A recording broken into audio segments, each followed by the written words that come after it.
Josh, I got to ask you a question. Are you a huge Keyshawn Johnson fan? I would say huge. I want to throw out a name for huge. I'm a big TO guy. Jay and Max, followed by Greeny. Mornings on ESPN Radio and on the ESPN app. You can't miss a moment with Greeny. 45 years old, man. There's a lot of going on, so gotta try to figure out life the best you can. Good for him. Things are happening in his life where it all is falling out of harmony. But what is interesting is a 45-year-old quarterback with the pressure of an entire Super Bowl season riding on his shoulders, can he manage to put those things in harmony enough to have a big year? Greeny with Mike Greenberg. Weekday mornings at 10 Eastern on ESPN Radio. And watch exclusively on ESPN+. WING 1410 Dayton. Dayton's ESPN Radio.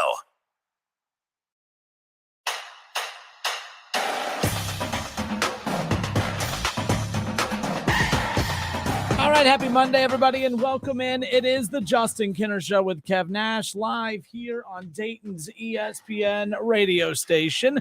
Mr. Kev Nash, happy Monday. What up, Doe? Short weekend, a fast weekend, but a great weekend at that, and we are off and rolling. Ohio State kicks off this coming up Saturday. The Buckeyes and Notre Dame go head-to-head to kick off the 2022 college football season, although college football technically kicked off this past Saturday, week 0. And, we gave our college football, what do we call them? Our college football hot takes or whatever you want. Bold predictions. And the whole purpose of the bold predictions on Friday was because you're supposed to be bold. You're not supposed to just have like Ohio State winning the Big Ten. That's not a bold prediction. Right. All right. Nebraska, though, getting to the Big Ten title game. That was kind of bold of Mr. Kev Nash. And one of my bold predictions when it came to Nebraska was that Scott Frost, who was already on the hot seat coming into this season, I don't believe he will be the head coach of Nebraska in 2023. But my bold prediction was that he wouldn't even make it to the end of the season. Nebraska started out kind of hot. It looked good. And then I'm like, all right, I'm already 0 for 1. And it's not even week 1. It's week 0. And then, Nebraska does what they're frostbit. A little play on words there. Nebraska got frostbit once again, all the way in Dublin, Ireland. How about that? Man, so big game. I'm watching the game. I'm super enthused. I'm watching. I'm enjoying it. Really not even thinking about like my bold predictions or anything like that. And, Nebraska's up 11, and then they do something very weird. They kick an onside kick. And, normally I'm not like the guy that like, oh, man, that's a bad call. Don't do that type of thing. But for my money, like, why are you doing that? What was that for? Like a surprise onside that doesn't work. Northwestern gets it, goes down there and scores. 3 and out, goes down there and score. And then it was over. It was all over for Nebraska. It was a little too aggressive and everything like that. But not only did they lose their opening game as a conference game, and not only did they lose and then lose a conference game, but it's to a Big Ten West opponent. So technically, you're 2 games back of Northwestern already. So yeah, it's week 0, but it's not a good look because they still got to play a lot of other opponents out there, like a Wisconsin, like a Purdue, and everything like that. So I was expecting them to get off to a hot start, which they did. They started out hot, but then the second half came and they stunk. That's putting it lightly, nonetheless. It was still like, again, close games. People always confuse close games with good games. Was that a good game or was that just a close game? I thought for a week 0 game, considering the matchups, I actually really enjoyed that. I was pretty drunk watching that game on Saturday, but I still enjoyed watching it. I enjoyed it a ton. I thought it was a good game. I mean, the way that Nebraska came out, you couldn't tell me that, oh, man, yeah, they're definitely going to make it to the Big Ten championship game. I mean, Anthony Grant, their running back, the transfer out of JUCO, was out. He put up like over 115 yards rushing, 2 touchdowns. The transfer quarterback from Texas, he threw 2 touchdowns. They were looking great. The defense was doing what they were doing last year. Everything was going to plan until it didn't.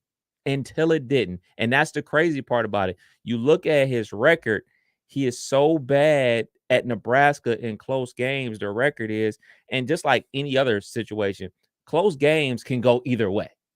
And especially in football, but in this case, it is swaying to the other team so much. Even if he'd have won half of the games that they've lost by 1 touchdown or less, that's 10 more wins that they would have but they just keep losing.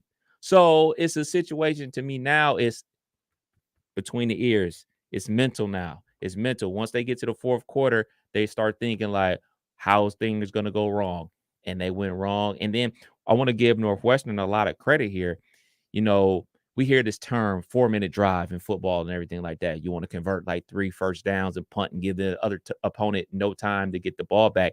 They started doing that in the fourth quarter with the 8-minute mark. Basically, they ran the ball like 12 or 13 straight times, kept eating up clock, kept picking up first downs, didn't put the ball in harm's way by passing it. They just kept grinding the ball down the field, just ran it down their throats, milked so much time off the clock that Nebraska got the ball back with, like, I want to say like a minute 20. Now, a minute 20 in college football is a lifetime, but they started pressing, ball got tipped, ball got picked, ball game. Yeah, and again, this past Saturday, a great way to kick off the college football season. I started the morning golfing. I saw you golfed this weekend as well. Oh, we'll get man. into that. Oh, man. But I do we have to talk about that? Yeah, I golfed with the Caro kid. I didn't forget. I had to make sure I shouted out the Caro kid.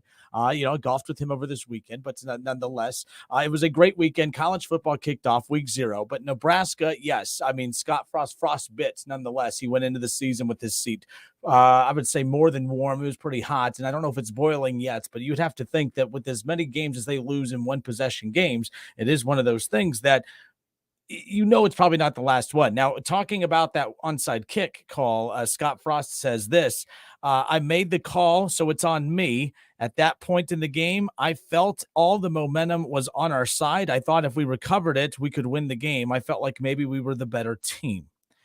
You can't really foresee them scoring 14 straight and us sputtering after we played well to start the second half on offense. I get that, but this is why I'm always so back and forth on these types of calls. And I get annoyed when we say, like, if a team converts a 2-point conversion, I always still, or not a 2-point conversion, an onside kick or along those lines, and they recover it. That's a great coach.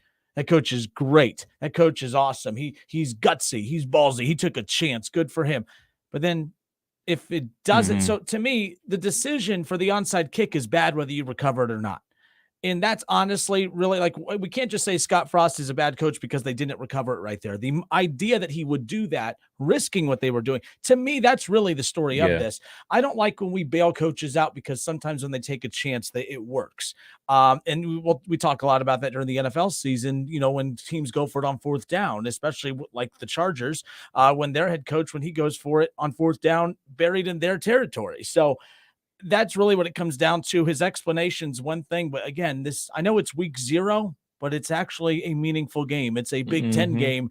Your seat's hot. And I think what he was thinking, Kev, is if they convert on this, the momentum from that, they go on to win this game. And now the team believes, oh man, our coach believes in us. The media is buying into the Nebraska hype now. That one call could be what ends up costing him this job. Because he's not going to get fired right now. No. But if they lose a couple more close ones like this, it's going to be this call that honestly started the snowball effect as far as, Frost, for Frosty, the snowman over there. That's why I didn't agree with the call, even if they would have converted it. The problem is not that they didn't convert it. The problem is that they attempted it at all. That was my takeaway. Yeah, the defense was still playing good football. I know they gave up 14 points in the second quarter and everything like that, but he was right. They had all the momentum. They were trailing at halftime. I want to say 17-14. They go down there and score 2 touchdowns in the third quarter and everything like that. You regain the lead, and not only you regain the lead, you're up 2 possessions. So my thought process would have been all right, let's get another defensive stop, short field. We go down there, get a field goal or another touchdown. We put them out of work. But, I mean, you got to give Northwestern a ton of credit for not only recovering that surprise onside, but then Pat Fitzgerald from Northwestern. I mean, look, everybody knows that Pat Fitzgerald is never going to get fired from Northwestern, ever. He's an alum. He's taken them. He's played in the Rose Bowl. He's taken his team to the Rose Bowl. For Northwestern, when they make it to the Big Ten championship game, he gets contract extension. He is good. He's good. So for him to constantly coach up his team and have them ready to play, and then you take a look at everything going on at Nebraska with Frost. He changed up his contract, a la something that Jim Harbaugh did. So his contract now at Nebraska makes it easier for them to fire him. So he kind of like went all in, put all the chips all in and everything like that, put everything on the table for this year. And right now made the buyout so much smaller for him and everything like that. He pushed all the chips into the table. And I don't know if he is a gambling man, but he's about to crap out big time with this job. And it all could come back to that onside kick. That's what everybody's going to talk about. Everybody's going to talk about them being up 11 points and kicking the onside kick. So some other scores from around college football week 0, of course. These weren't the sexiest matchups, but for those of you who were college football starved like Kev and I were, this was a great weekend for you, that's for sure. How about Western Kentucky over Austin P? Again, 38-27, the final there. Northwestern 31, Nebraska 28 from Dublin, Ireland. By the way, what happened there? The internet went out, and I guess they're just very generous. They were giving out free beer. I was like, this is about to turn into like the Woodstock of sporting events, but they're so nice in Ireland that I guess that they got friendlier. I don't know what people in Ireland, they get nicer as they drink. It's so unlike here in the States. Totally not to cut you off and not going to change the Never subject. did that to you, so. But I started watching the Woodstock 99 documentary this morning when I was at the gym. We'll talk about it later, but yes, I started watching. It had the makings of that. Holy moly. Corn when they hit the stage. Oh boy. Oh boy. So UNLV destroys Idaho State 52-21. Utah State beats UConn 31-20. The Big Ten, 2 teams undefeated in the Big Ten so far right now, right? Like Illinois takes care of Wyoming 38-6. Florida State takes care of Duquesne 47-7. Florida Atlantic beats Charlotte 43-13. North Carolina 56. Florida A&M 24. UTEP loses to North Texas 31-13. Hawaii loses 63-10 against Vanderbilt. Again, not the most sexy, really not great matchups, but it was just college football week 0. And at least they had that Big Ten matchup, of course, Northwestern and, obviously with the Nebraska mess. But you look at what's coming up this Thursday night, a lot of big matchups, including another big one out of the Big Ten. And that's going to be the best one that I know we're all looking forward to, Kev. Of course, with Penn State going to be in action this weekend as well. Get your popcorn ready. Thursday night, they're playing Purdue, right? Purdue, yes, I didn't even say the matchup. My fault. Penn State at Purdue. Penn State at Purdue. Now Shaw chimes in. He gave us one of his, hot takes heading into the college football season. But here he says, "Sorry that I missed last Friday's show. You are forgiven. You should miss more shows, Shaw." I'm just joking. He's being nice, and I start off the show mean. But no, Shaw, I'm just giving you a hard time. But he goes, "Sorry I missed the show last Friday. One of my hot takes: Purdue doesn't even make a bowl game." Whoa, that's a hot take. That's the kind of reaction you're supposed to get on a hot take right there. So there you go. Shaw must have missed mine since he didn't listen to the show. I had a hot take about his beloved Wolverines. Oh, we'll get into that. I promise you that much. Roger Rosenthal, he goes, he's on a cruise and listening. I'm jealous of you. I've never been on a cruise. Appreciate you. I've never been on a cruise either. We were going to go on a cruise for our honeymoon, but we changed our mind. I'm terrified. I'm a non-swimmer. Why? You're a non-swimmer. Non-swimmer. And the wife's a non-swimmer. So, Well, then you know what? Rush to a lifeboat. That's all I got to say. What's that movie, Titanic? I don't want to end up like that. You don't want to end up? I don't want to end up like that. That's not how I want to go out. Would Shayla bring you on the door or just let you freeze in the water? That's the big She would question. definitely pull me on the door. First time we watched that together, she's like, that thing looks like it's big enough for both of them, right? I was like, that's the point. Now, would you pull her on the door? Absolutely. Okay, just making sure. I don't know. Absolutely. Just making sure. Keep me warm, baby. Keep me warm, baby. Come here. Good answer. Gordon Gross on Facebook in response to, of course, the decision by Scott Frost to go for it there. And again, he's responding to the response from Scott Frost saying, "I made that call, so it's on me. At that point in the game, I felt all momentum was on our side. I thought if we recovered it, we could win the game." Gordon says, "If you have the momentum, you have to kick it deep, pin them back, and make them earn it. Don't give them short field." I just feel like kicking it there made all the most sense in the world. The onside kick. People are making too much a big deal about the fact that they didn't get the ball back on the onside kick. The decision to go for it, I would be just as mad had they recovered it as mad as I am that they didn't, because it was just a stupid decision to go for it. You're not in a position to do that. Yeah, and the other thing about it is, in today's football, when you get to the 50, 9 times out of 10, you're going for it on 4th down. If it's 4th and 4 and get the 50, people are going for it now. So the chance you recovering the onside kick and stopping them decreased so much. People aren't going for it for 4th and 4 from their own 30, but they are from the 50. So you're increasing their chances of getting a shot at a touchdown. I just didn't like the call. You're right. We got to stop playing the results, basically.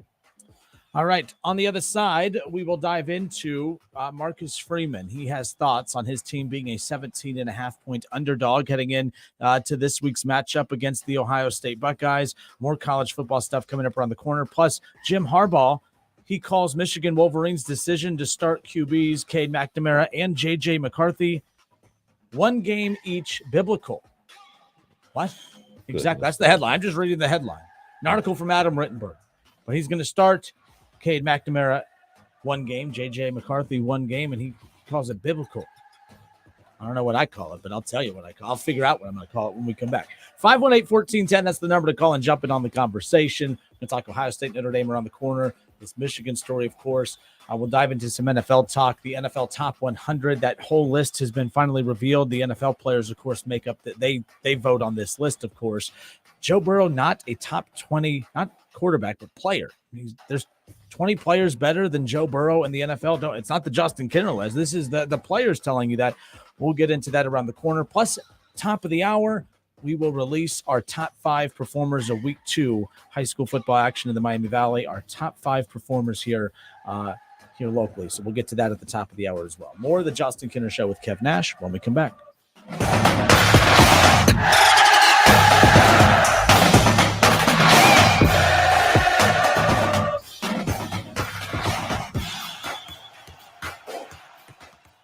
The Justin Kinner Show with Kev Nash. Presented by Brad Mays with Home Experts Realty. Weekdays at 3 p.m. on 1410 ESPN Radio. ESPN 1410 Wing AM weather. The mid-afternoon and early evening will be mostly cloudy with a chance of showers and thunderstorms, a high near 90. Tonight's going to be mostly cloudy with a chance of showers and thunderstorms, a low near 68. And tomorrow's going to be mostly cloudy, a high near 84. I'm Pete Spivak before.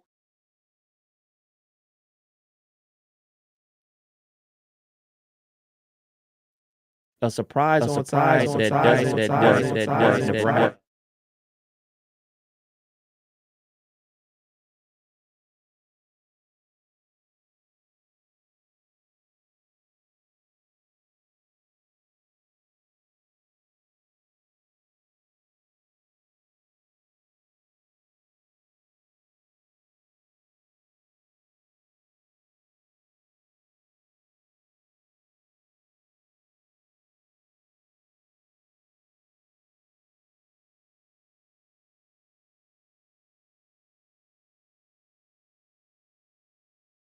Health 97.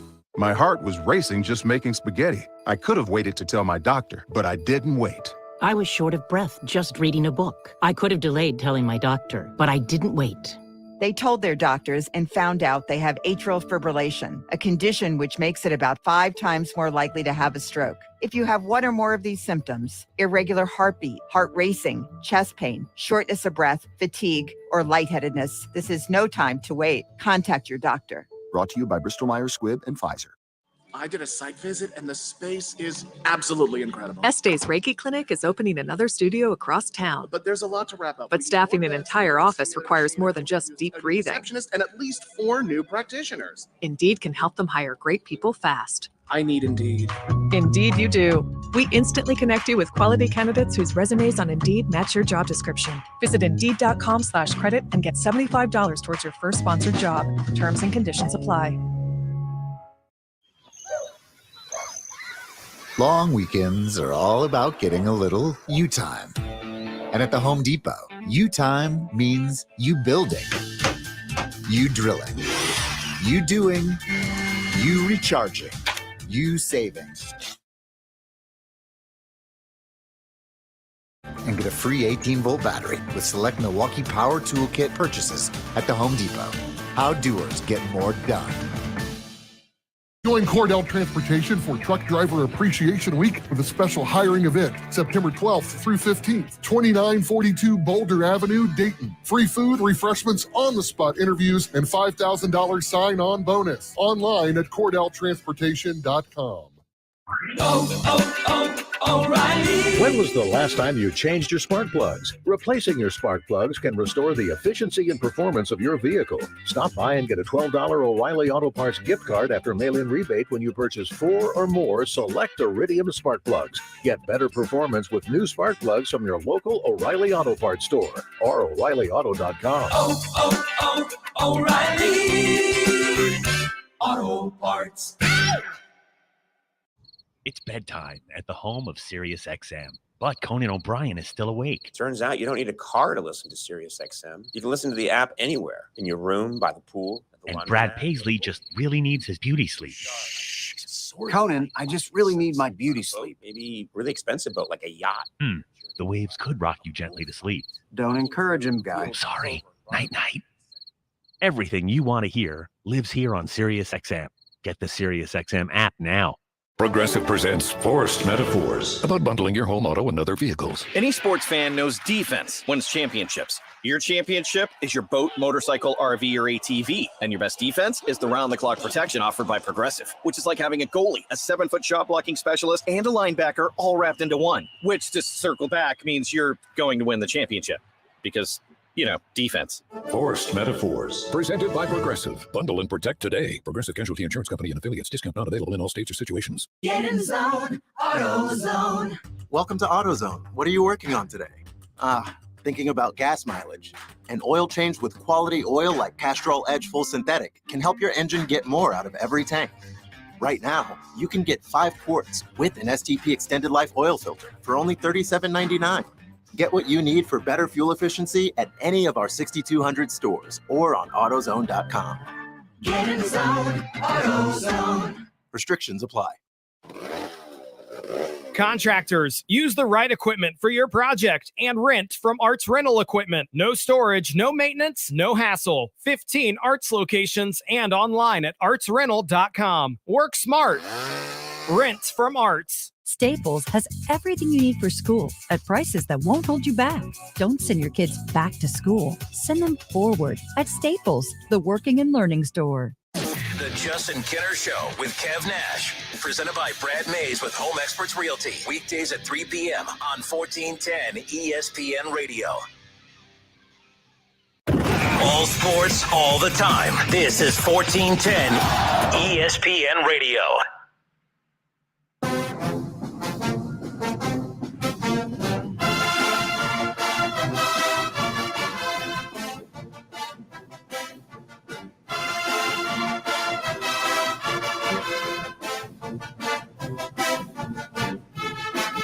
All right, everybody, welcome in. It's the Justin Kinner Show with Kev Nash live here on Dayton's ESPN radio station, 1410 Wing AM. Ohio State, Notre Dame kicks off this Saturday, 7:30, the kickoff on Dayton's home of the Buckeyes, 1410 WING, and, of course, on our sister station, 92.9 Jack FM. In fact, it's a big game. Of course, we know that. And there's no better way to kick off the big game and the big season for the Buckeyes than this Saturday night at Submarine House in Kettering, the new Submarine House in Kettering, of course. And Kev Nash and I, we're going to be out there live. We're going to be going live throughout the pregame show, getting you set for Ohio State and Notre Dame. The address for the new Submarine House, of course, is 930 East Dorothy Lane. And that's where Kev Nash and I will be this Saturday night, getting you set for Ohio State, Notre Dame. Cannot wait. Finally, we've been waiting and waiting and waiting.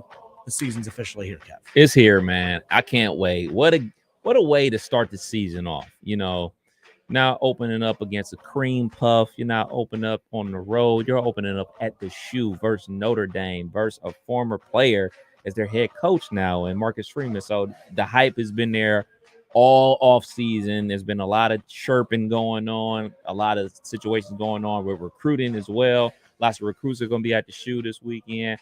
Can't wait for the pregame. Can't wait to watch the game. It's going down. So Ohio State, Notre Dame, again, they kick off 7:30 this Saturday night. And Ohio State, Kev, I mean, it's a top 5 matchup. It's 1 versus 5. We've talked about how pointless these preseason polls are. You talk about no cupcake opponent, but Ohio State is a 17.5 points favorite. Is Notre Dame? Notre Dame, do they cover? I mean, look, is this going to be a close game on Saturday? I know we have to sell it. We have to pretend that it's going to be. But deep down in our stomachs, we kind of know that this is most likely going to be a typical Ohio State blowout game, correct? Top 5 matchup, but will it be a top 5 matchup on the field? There's so many unknowns about Notre Dame.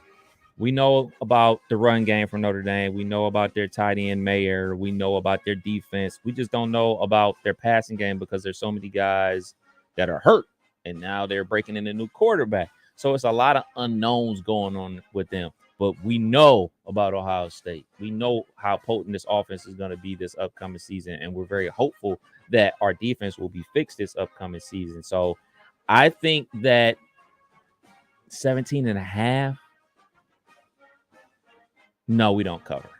We win by 17. Win by 17. That hook.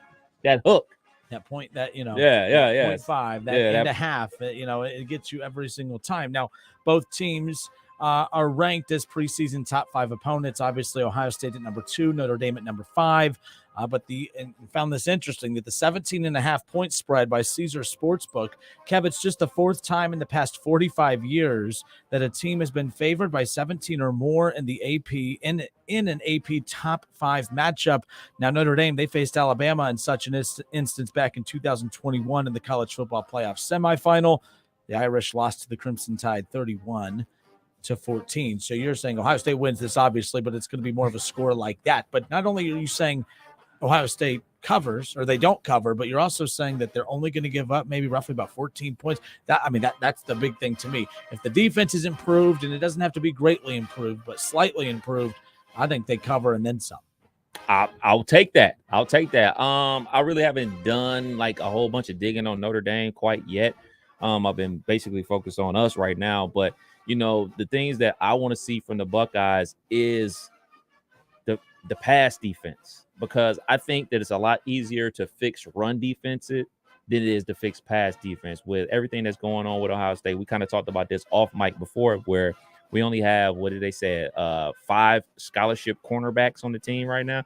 That's scary. That's very scary, where, especially earlier in the seasons where we see a lot of cramping going on in early games and everything like that, or God forbid somebody gets hurt, you have to put up in a backup in, and that creates a whole nother ball of wax. So I think the way that Ohio State is going to be vulnerable is through the pass, because there's so many people coming back from injury, like a Josh Proctor, and people being put in new positions and everything like that.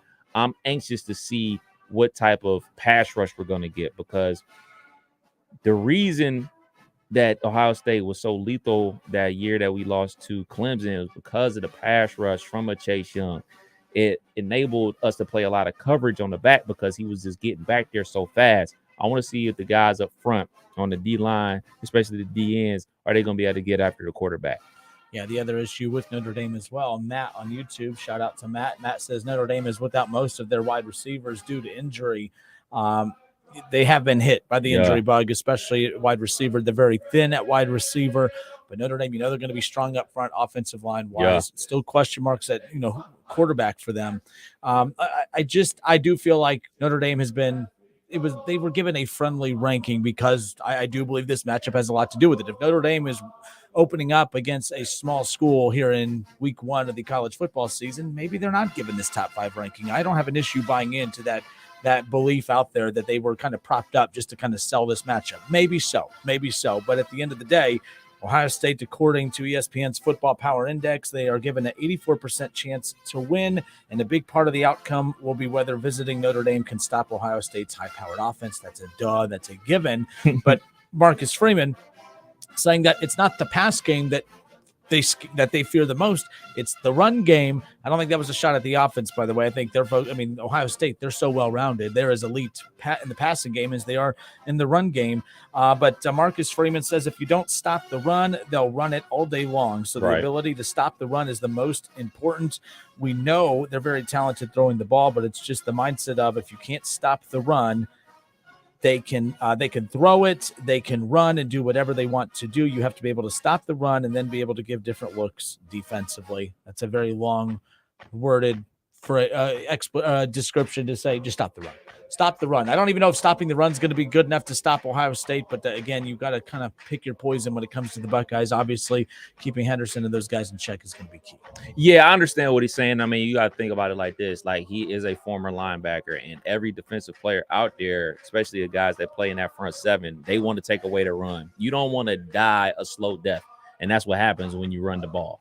Like, if somebody's able to rush the ball for over 200, 250 yards, you don't want to lose like that. That's what creates a situation where somebody pops a 60, 70-yard run in the fourth quarter. And you being a Browns fan, you know that all too well with a Nick Chubb. Like, they pound, and then fourth quarter, boom, there's a breakaway run. They did that because they've been hammering you all game long. So taking away the run is vital for Notre Dame because, you know, as much as I talk about Coach Day and love him, everything like that, he does get pass happy time to time. He does get pass happy because he's a former quarterback. He likes to throw that ball around.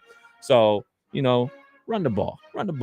Opens up a lot of things. Opens up that play action. Opens up so much. You bring a safety down in the box and running the ball well. We get one-on-one on the outside. Booyah, touchdown.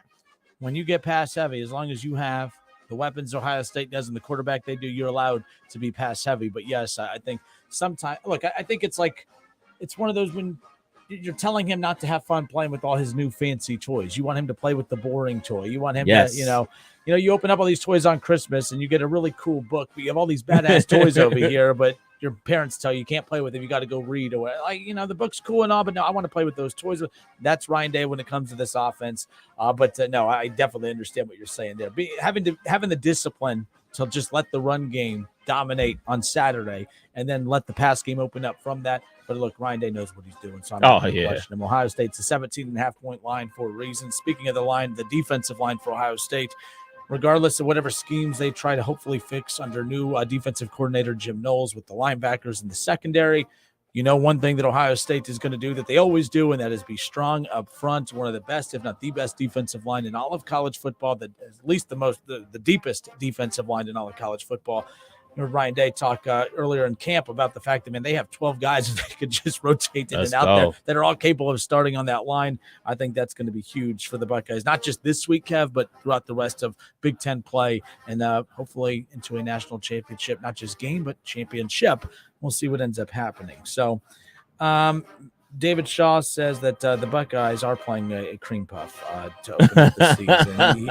He says you are opening up against a cream puff. This won't even be close. Take Ohio State plus the points. Mark Smith responds, a cream puff coming from a guy whose team plays Appalachian State and can't win. Notre Dame isn't a cream puff. Shaw. Mark, I like that you're going to Shaw, but I have to agree with Shaw. I do think that this is going to be a cream puff matchup. Yes, they're a cream puff Notre Dame. I'm taking the Buckeyes in the points and then some. So just because it's a blowout, it makes them a cream puff. Whatever other light candy you want. I mean, I'm just saying. So in that rationale, Ohio State was a cream puff when they lost to Alabama. No, if Ohio State lost to Alabama all the time like that, I'd say yeah, but no. But Notre Dame, they always lose these big games like this. They'll lose this big game like this, and then they'll play USC later in the season, get trounced together. They lose every big game they play. I'm not a Notre Dame guy. I'm a Marcus Freeman dude, but I'm not a Notre Dame dude. I'm just saying. Cream Puff City, baby. I don't know about that, but okay. My early week prediction: is Ohio State scoring in the 50s on Saturday? No. So there, you heard it first here. It's happening. They're scoring in the 50s. I hope so. I hope it's 50-0. I'll take that. Cream Puff. I'm thinking more like 45-ish. In the first half. Possibly in the first half. It's over. It's over before it starts. For all of you people who bought tickets and spent a ton of money on your tickets, I feel bad for you. There's a better chance that Toledo puts up a better fight than Notre Dame this Saturday. Ohio State by 50. David Shaw says 50. So Gordon Gross already with the predictions coming in. He goes 45-20 Ohio State. Shaw says 52-17. What's the over-under on total points? Shaw, pull that up for me. Shaw's the producer now. Oh, okay, cool. With limitations. Hey, man, we got some audio you can come cut so we can get up out of here on time for a change. So Ohio State, Notre Dame, ran go blue. He on YouTube. He says 35-27 Ohio State. And Gordon Gross says 58's the 58's the over. So 58. I'm taking the over on that. I'm taking the over on it because I still think Ohio State, they put up 50-plus points. They win by 50, but that defense still makes me a little weary. I don't think you just drop in a defensive coordinator. All of a sudden, everything just comes together all at one time. So we'll end up seeing what happens. Now I'm seeing 59 is the line. So 60. Going with the 60. Oh, you're going higher. Higher. Okay. Higher. All right. It's the Justin Kinner Show with Kev Nash live here on Dayton's ESPN radio station, 1410 Wing AM. Want to do some early look? We don't have to do our locked predictions today, but we could do our very early in the week predictions because don't hold me to that. I'll have my final one this Saturday, Submarine House in Kettering for the Buckeye pregame show. Kev Nash and I will be going live throughout the Ohio State pregame show on 1410 ESPN Radio and on our sister station 92.9 Jack FM. Cannot wait. That's where we'll have our predictions. We have cool prizes, by the way. We got concert tickets. We got WWE, who's coming live here to the Nutter Center in October. We got plenty of tickets for giving away to that. Reds tickets, plus a chance for you and a buddy to win an outing, win a golf outing with Mr. Keith Byers. So you can come on out, Submarine House, this Saturday night as Kev Nash and I get you set for Ohio State in Notre Dame. All right, we'll read some of your score predictions on the other side, as well as get into this Michigan conversation. Again, if you have two quarterbacks, you have none. We'll talk about that other cream puff on the Buckeyes schedule, the Michigan Wolverines. Yeah, you start the season with the cream puff, you end the regular season with the cream puff. How about that? We'll be right back.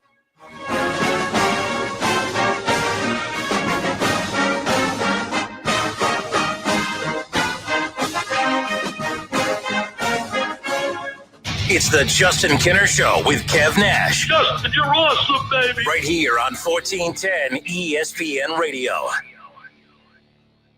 The Labor Day event from Dell Technologies is here. End the summer strong by starting up the pursuit of your passions. This fresh season begins with up to $300 off top-rated laptops like the XPS computers, taking performance to the next level with 12th Gen Intel Core processors. It's time to bring what's in your mind out into the world.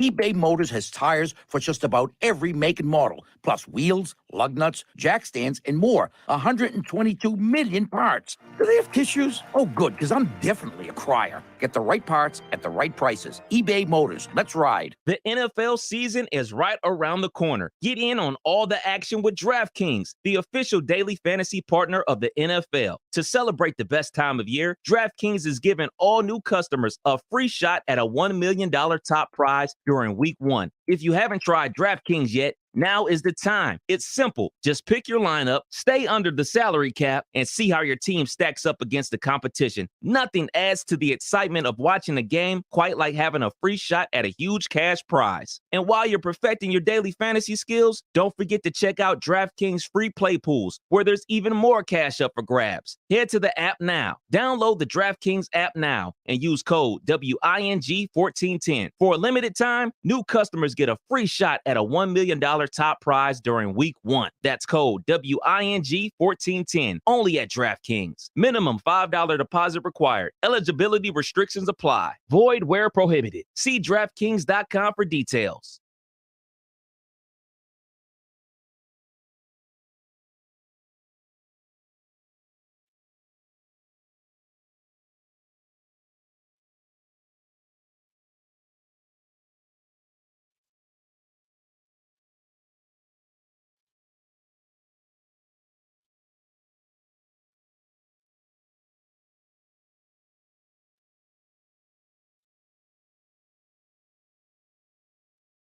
Expand your outdoor living space with concrete landscape blocks from Menards. Get a free estimate instantly with our Design and Buy landscaping program. From patios, retaining walls, fire pits, and more, you can design the landscape of your dreams for free. Visit the store or menards.com to get started on your next project today. Get 11% off everything right now at Menards. Good through September 5th. Savings or mail-in rebate. Some exclusions apply. See store for details. Save big money at Menards. If you need new roofing, siding, or gutters, skylights, or patio enclosures, if you're a homeowner or business and need someone you can trust, don't take a chance. Enhance with Lance. Lance Roofing and Siding in Fairborn has been satisfying customers since 1993 and hold an A+ rating with the Better Business Bureau. Lance Roofing and Siding, 8460 Dayton Springfield Road in Fairborn. Call for a free estimate at 864-2722. That's 864-2722 or online at lanceroofing.com. The IRS is ramping up collection, and if you owe back taxes or have years of unfiled tax returns, listen carefully. Before it's too late, check your eligibility for the Fresh Start program still offered by the IRS to reduce or even eliminate your tax problems. Call our special hotline number now and find out in minutes if you qualify for these life-changing debt reduction programs. Business or personal, if you're in a payment plan with no end in sight, have unfiled tax returns, under audit, have a wage or bank levy, or finally just want to know your options, call the experts at Republic Tax Relief and stop collections immediately. A+ rated by the Better Business Bureau with a 5-star rating from Yelp, this veteran-owned company has the fight you need to take on the IRS. Don't go at it alone. Call their hotline number now, 800-509-3124. That's 800-509-3124. Find out if you qualify today. Call 800-509-3124 or go to republictaxrelief.com.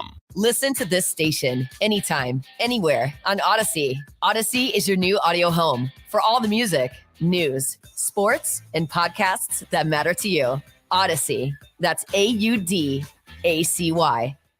Progressive presents Forced Metaphors about bundling your home, auto, and other vehicles. Any sports fan knows defense wins championships. Your championship is your boat, motorcycle, RV, or ATV. And your best defense is the round-the-clock protection offered by Progressive, which is like having a goalie, a 7-foot shot blocking specialist, and a linebacker all wrapped into one, which, to circle back, means you're going to win the championship because, you know, defense. Forced Metaphors. Presented by Progressive. Bundle and protect today. Progressive Casualty Insurance Company and affiliates. Discount not available in all states or situations. Get in zone, AutoZone. Welcome to AutoZone. What are you working on today? Thinking about gas mileage. An oil change with quality oil like Castrol Edge Full Synthetic can help your engine get more out of every tank. Right now, you can get 5 quarts with an STP Extended Life oil filter for only $37.99. Get what you need for better fuel efficiency at any of our 6,200 stores or on AutoZone.com. Get in zone, AutoZone. Restrictions apply. With their incredible selection, expert guides, and totally low prices, you'll always love what you find at Total Wine & More. Drink responsibly. Be 21. It's going to be 3rd and goal, ball at the 5. Timothy Carpenter gets the snap. He lobs it up into the back of the end zone and connects. And that's going to be Quentin Johnson on the receiving end of a 5-yard touchdown pass by Timothy Carpenter. In a very unorthodox drive for the Trotwood Rams, after a turnover, a couple 3-and-outs, they finally are able to sustain quite the offensive drive, and Timothy Carpenter came into his own on that possession. Justin Kinner, Kev Nash, back with you here on 1410 ESPN Radio. That clip, of course, was from our Week 2 ESPN Dayton High School football game of the week this past Friday night. Back-to-back weeks of having Fairmont and Firebirds as part of our game of the week, of course. They've opened up the season with a big win over Alter, followed it up with an even bigger win against the Trotwood Rams, 38-14, the final. That touchdown that you just heard right there, Timothy Carpenter, 11-18, 103 yards, and a touchdown for Trotwood. Just cannot get anything going. The defense of Fairmont, everyone talks about the run game of Fairmont and how dominant they are on the offensive side of the ball, but man, they are just as dominant on the defensive side as well, holding Alter to 7 points, Trotwood to 14. And then, of course, Drew Baker, just unbelievable start to the season, averaging about 175 yards a game and 3 touchdowns a game. Had another big performance with 4 scores this past Friday night. Didn't rush for 200. Had an off game. Only rushed for what? Let's see, what was it? 172. He had 205 yards last week. But, man, Drew Baker is the Fairmont Firebirds offense, but there's a lot of moving parts that allow him to do what he does. But Fairmont, they're fun to watch. They will be playing deep into the postseason. I promise you that much. Let's get it on. So we have Pick Central at Wayne. This coming up Friday night is our ESPN Dayton High School football game of the week. Pretty excited about that matchup as well. And so Wayne, they had a big win this past Friday night as well. They beat Reynoldsburg 53-7. So I'm excited to see Wayne on the schedule coming up. There's so many great teams in the GWAC and around the Miami Valley. That wasn't, the only great game from this. It wasn't a great game. Let's just be honest. It wasn't a great game. It was a blowout. It's exactly what's going to be the between Ohio State and Notre Dame this coming up Saturday. It was a blowout. All right. This Friday night, hopefully it's not a blowout, but again, I'm excited to see Wayne, and we'll talk about some of the other top scores around the Miami Valley, as well as give you our top 5 performances from individuals around the Miami Valley as well. That's coming up here about top of the hour. 15 minutes from now. I'm Justin Kenner. He's Kev Nash hanging out with you here on Dayton's ESPN radio station, 1410 Wing AM. Scott Campbell says, let's go Firebirds. We got a lot of let's go Firebirds over the weekend as well. So we appreciate everyone who tunes in and hangs out with us. Keith Byers does make his return to the broadcast booth this coming up Friday night as well. KB. So there's that. But Josh Copeland, by the way, did a fantastic job filling in for him. I love working with Josh, did a great job, and excited to work with him some more in the future. So there you go. All right, Ohio State, Notre Dame. We talked about that to open things up. Of course, Marcus Freeman gave his thoughts on his Fighting Irish being a 17.5-point dog. Main focus, of course, going to be to stop the run game for Ohio State. But you stop the run game, you got Jackson Smith and Jigba, you got Marvin Harrison Jr. You know what I mean? You have weapons all over the place as far as that's concerned. But the one weapon that Marcus Freeman and Notre Dame, the Fighting Irish, are really going to be honed in on is, of course, the running backs and Travion Henderson and company. So that's going to be key for them, of course, heading into this matchup on Saturday night. Let's talk again. Cream puff, right? That's what Notre Dame is on Saturday. A cream puff to open up the season, a cream puff to end the season. That team up north, Jim Harbaugh, has yet to really kind of weigh in on who his quarterback's going to be, right? I mean, Michigan coach Jim Harbaugh referenced the Bible in Solomon. Always fun when this happens. When explaining his decision to use different starting quarterbacks in the team's first 2 games, Kev, he's the 8th-ranked Wolverines will begin with Cade McNamara, who started at quarterback throughout last season, of course, for this week's opener against Colorado State. And that's who that'll be. But sophomore J.J. McCarthy will make his first career start for the Wolverines on September 10th against Hawaii. Harbaugh on Monday said both quarterbacks will see time in both games and possibly longer. You want to talk about Ohio State opening up with a cream puff, but these Wolverines are opening up with the cream puffs of cream puffs, which has put him in position to treat these like preseason games. Right. He's already announced his starting quarterbacks for games 1 and 2, and it's 2 different starting quarterbacks. I don't get this. If you have 2 quarterbacks, you have none. What do you make of this move? This is unorthodox, if you will. Look here, man. I don't know if Coach Harbaugh knows this, but God and JC, big man upstairs, they could care less about football. Like, they have nothing to do with football. Like, stop saying it. I can't stand when coaches do that. I hate it when people do that. And I can't stand when people hit their knees and pray to the heavens that their team wins a game. Stop doing that. It's stupid. 2, this is even stupider. Pick a quarterback, bro. Pick a quarterback. And furthermore, if I'm Cade McNamara, I am off. I am off big time.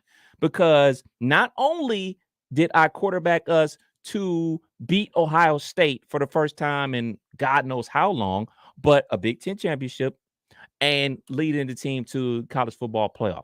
And if you didn't take him out the game versus Michigan State, you probably would have won that game because guess what? You put in the other quarterback and the other quarterback fumbled. Not only did the other quarterback fumble, you fumbled twice on zone read. So these things right here, this messes with morale inside the team. I know McCarthy is like the big recruit and he has all the athletic tools and everything like that. I get it. But guess what? This other kid, and I'm taking off my Ohio State fandom for this. This other kid has done everything right. He's done everything right.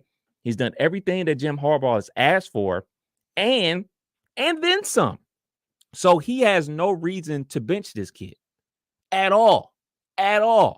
So not only do I hope Michigan crumbles and falls and falters just because I'm an Ohio State fan, I hope they crumble and falter because what he's doing to Cade McNamara is just simply wrong. If the other kid beat him out, he beat him out.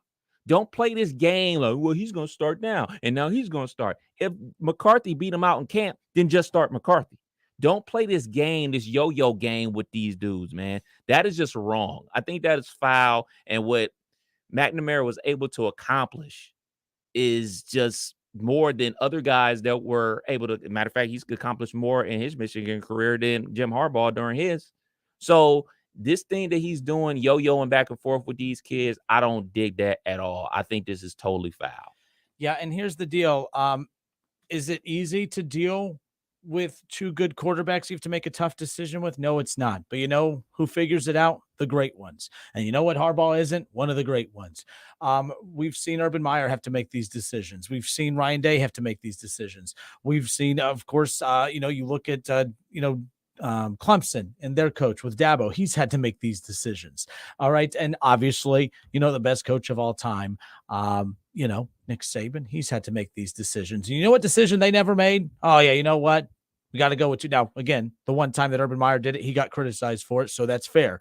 But Harbaugh, again, is not Urban Meyer. Urban Meyer only. Jim Harbaugh sends Urban Meyer cards on Father's Day. Like, let's just be real. So at the end of the day, Michigan fans getting all excited, trying to defend this move. This is a dumb move. Buckeye fans would have ripped Ryan Day had last year. He tried to do this with CJ Stroud and Kyle McCord. Can you imagine Buckeye fans if Ryan Day came out? Ryan Day would be laughed out of Columbus if he tried to pull this. Well, against Minnesota, we're going to give CJ Stroud an opportunity. And then I don't know who they played the next game. They played Akron a few games later. But then against, the next game we'll do this. Now, Kyle McCord did start against Akron last year, but there was an injury involved with that. But let's just be clear. This is a silly approach. It doesn't make any sense. And you're right. This is a guy that led them to the playoff last year, that led them to the Big Ten championship. That was the quarterback for the team that won against Ohio State last year. It doesn't make any sense. And by the way, for those out there who are saying they're trying to protect one of the two from transferring, let one of the two transfer. That's college football today. If one of them transfers, so be it. Then that makes your job easier. And I think that's how a lot of these coaches look at it. It's not the most convenient. It wasn't convenient to tell Joe Burrow goodbye. Joe Burrow goes on to win a national championship, to win a Heisman, to be the number one overall pick. But Urban Meyer had to do what was best for Ohio State, and he made the right decision that year. And Harbaugh should be required to make the right decision this year. If you have two, you have none. Harbaugh should not be doing this. I think it's wrong. Not just saying it because it's Michigan. It's because it's silly. No other coach does this. It doesn't make any sense. Be an adult head coach and make a decision. Outside of Steve Spurrier back in the 90s, this whole two quarterback thing just don't work. It just don't work. Pick a guy. And guess what? If you pick the wrong guy, guess what? You can put the other guy in. This whole yo-yoing. And furthermore, and I know we're definitely going to differ on this, but it kind of shows a lack of respect for your opponent and everything like that. And now, this is not baseball. It feels like preseason. That's what it sounds like he's doing. This isn't the situation with the Steelers in preseason football. All right, Mitch, you're going to start game 1. All right, Mason, you're game 2. All right, rookie, you're game 4. Can you pick it? Stop this. This is just wrong, man. It's wrong to both kids. And I know I'm harping more on Cade McNamara because of the accomplishments that he did, but it's foul to McCarthy too. He's trying to do this to try to keep him from transferring. Dude, stop it, man. Just pick whoever you want to be the starting quarterback.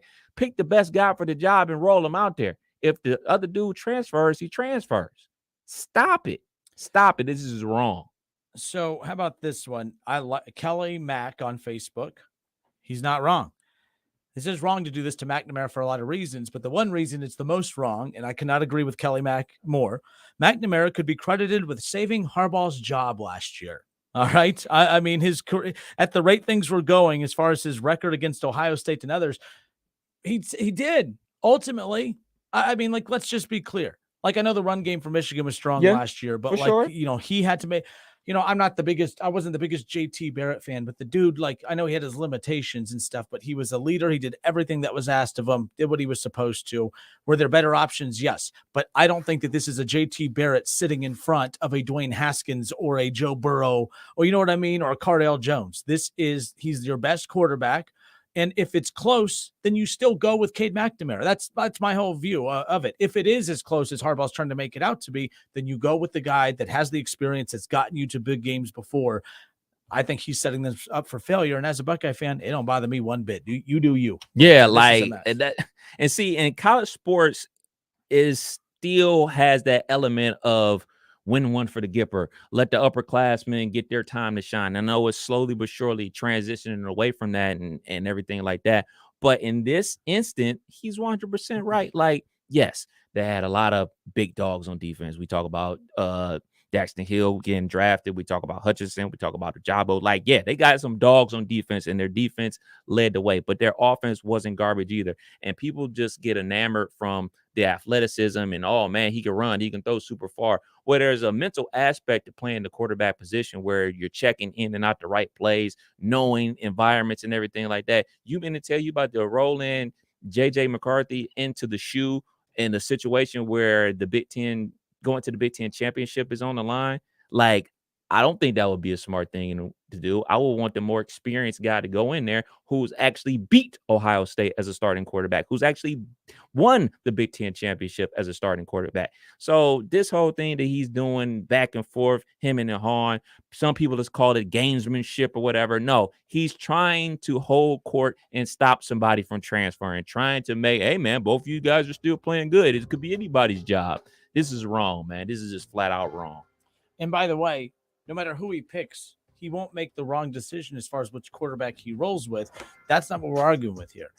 We think it's wrong to kind of lead both of them on here. And if it is a weird thing to try to manipulate the kids to not transfer, then that's wrong. That's just messed up.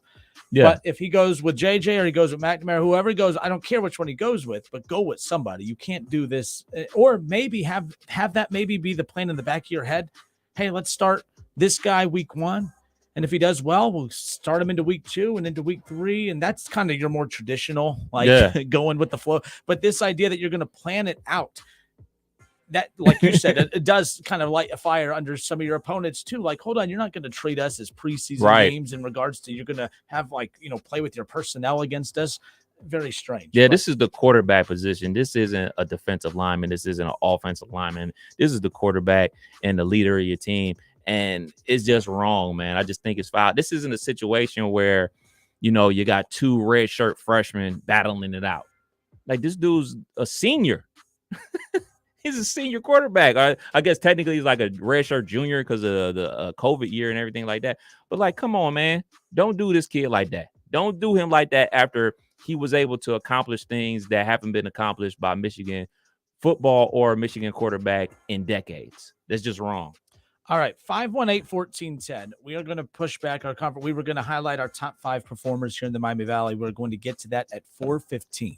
4:15 on the dot. We will get to that. But I am curious people's thoughts on this. You could go, come into it because it's Michigan. That's fine. Or if you just have a thought on, how a team should handle this.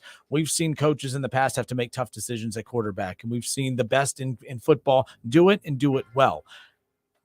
It's a cop-out. It's a cop-out if you do it this way. Imagine if Nick Saban would have come out and said, hey, Jalen Hurts, you're going to start game 1, and then we're going to have Tua start in week 2, and then we'll just figure it out from there. No, Tua may have been the better quarterback of the 2, but Nick Saban was like, no, we got to go with Jalen Hurts. That's our dude. He made the tough decision at halftime of a national championship game because you have to make that decision to go win a national championship, but that's an isolated, different type of situation. And then the next year, Tua beat Jalen Hurts out in camp. That's how, it wasn't all right, back to this game, one game this, one game that. Urban technically did get ripped for that.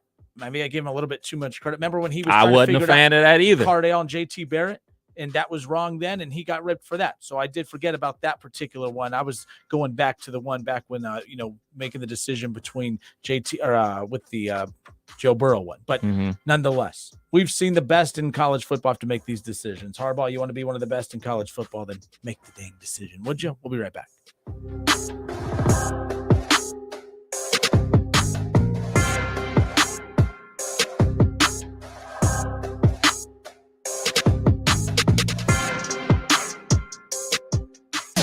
Justin Kinner Show with Kev Nash. Presented by Brad Mays with Home Experts Realty. Weekdays at 3 p.m. on 1410 ESPN Radio.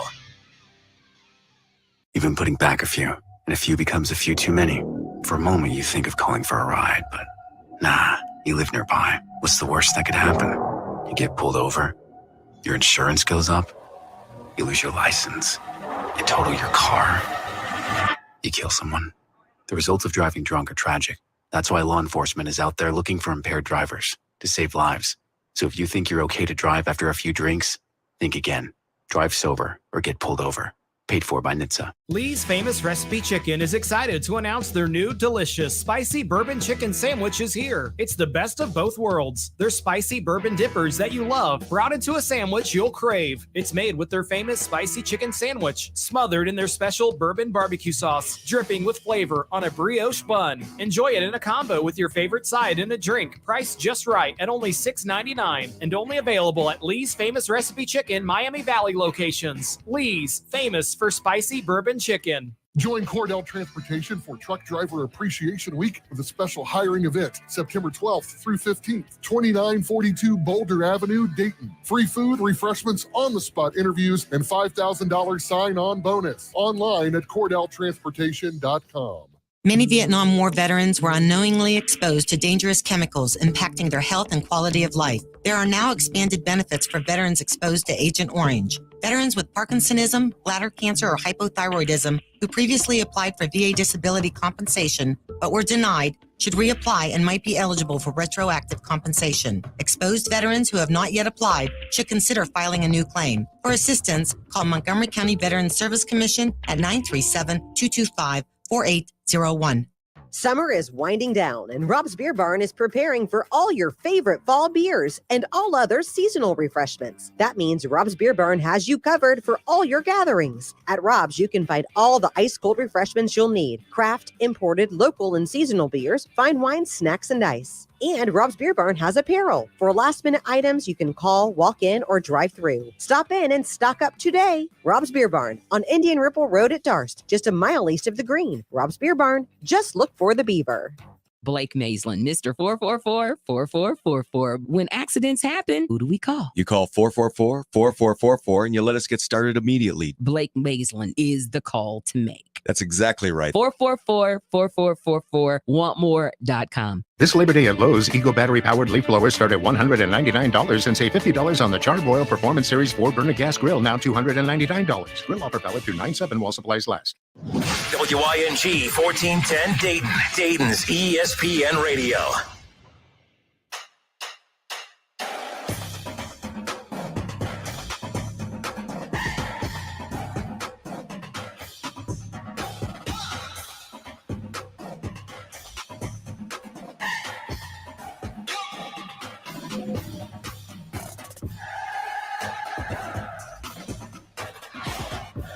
Justin Kinner, Kev Nash, back with you here on 1410 ESPN Radio.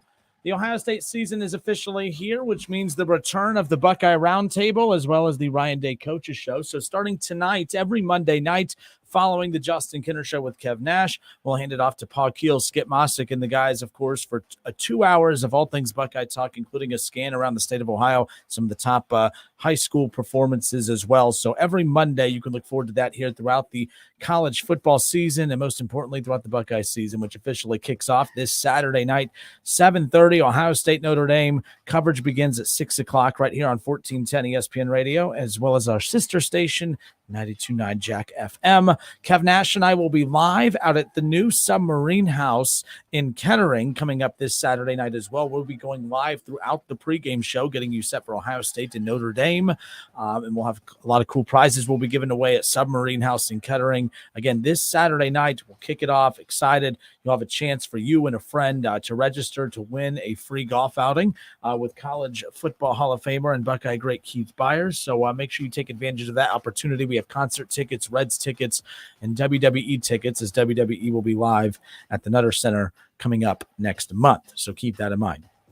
All right, let's pick up where we left off, Kev. So this Jim Harbaugh story has caught the attention of many. I enjoy it because, yes, we get to kind of go in on Jim Harbaugh a little bit because, Ohio State, Michigan, but I'd be doing this about any coach, including our coach. And we did this with our coach, or our former coach, I guess I say our as in Buckeye fans, when Urban Meyer was here back in the day, of course. Remember after the Buckeyes, that was that weird year, but it was 2014. I think y'all remember that national championship.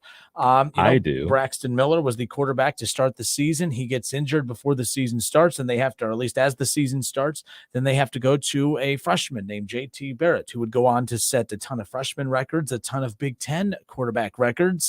And then he goes down against that team up north. And then Ohio State had to turn the reins over to, of course, Cardale Jones, who goes on to beat Wisconsin in dominating fashion in the Big Ten championship game. Cardale Jones and the Buckeyes go on to come from behind and blow out Alabama in the semifinals of the inaugural college football playoff, of course, and then beat Marcus Mariota and Oregon in the national championship game. Well, that was a great storyline. And then it created quite the headache heading into the next season, because now Urban Meyer, well, he had to decide. Braxton Miller, JT Barrett, Cardale Jones, all of them came back. All three of them came back. Braxton Miller, man, he got a transfer. That would have helped, right? That would help. And now make it down. JT Barrett, Cardale Jones. Cardale Jones could have tempted fate and gone to the NFL and took advantage of his stock never being higher after the performance he had in those 3 games, the Big Ten title game, of course, in the 2 college football playoff games, including the national championship. But no, Cardale Jones came back. That started the whole conversation of, well, he had to have been tipped off that he would be the starting quarterback for the upcoming season. Otherwise, he wouldn't come back to be the backup, right? His stock would have never been higher. It would have been foolish to come back unless he was kind of promised something by Coach Meyer, right? Like that was always the big talking points during that stretch. And then Urban Meyer, luckily, was kind of bailed out a bit by Braxton Miller. Actually, no, forget that. He wasn't bailed out. That was a tough conversation that an adult coach had to have with a star player. What was best for Braxton was to change positions, as if he wanted to get to the NFL, that was going to be the way he was going to do it, was being a wide receiver. That made that a little easier. But then you had JT Barrett, who lost his job due to injury, kind of like Braxton did. But the difference is JT, he performed at such a high level, broke Big Ten record after Big Ten record, freshman record after freshman record. He didn't do anything to lose the job, but how do you take the job from Cardale Jones? I mean, if you ask me, that was a million times tougher decision that Urban Meyer had to make than the decision that Jim Harbaugh has to make right now. So the 8th-ranked Wolverines, they're going to begin the season with Cade McNamara, who started at quarterback last season for Michigan. All right, and he's going to start in this week's opener against Colorado State. Now, J.J. McCarthy is a sophomore. All right, Cade McNamara, of course, who knows how much – you're only going to have him, one more year? So if you go to him, you're probably going to lose J.J. McCarthy, and he'll transfer out, and now you have yourself in a bad situation. You almost got to go with J.J. McCarthy over Cade McNamara if you want to have a quarterback for a couple more seasons, right? Like that's, I think, the thought process in the back of Harbaugh's mind. So he's trying to appease both. He's trying to keep, obviously J.J. McCarthy from transferring, and instead of making an adult decision as a head coach, he's like, all right, well, game 1, we'll go with Cade McNamara. Game 2, we'll go with J.J. McCarthy. The problem with this is, and we've heard so many different opinions about why he is wrong on this. I forgot who it was in the chat section a little bit ago that brought up a good point, or it was Kelly Mack. He said McNamara could be credited with saving Harbaugh's career at the rate things were going heading into last season. McNamara leads Michigan to the college football playoff. He leads them to a win over Ohio State. Leads them to a Big Ten championship game. How do you just move on from that quarterback? And if you move on from that quarterback, fine. If Jim Harbaugh and that coaching staff, and Jim Harbaugh, as Kev said earlier, a former quarterback, so, this should be his thing, right? If they look at Cade McNamara and say, you know what, we appreciate everything you've done for us. We appreciate, you'll always go down in Michigan history as one of the best of all time for that memories of last year of helping lead the Wolverines past Ohio State, to a Big Ten title, into the college football playoff. You'll always hold a spot dear in our hearts. But we got to go with the better quarterback that is J.J. McCarthy.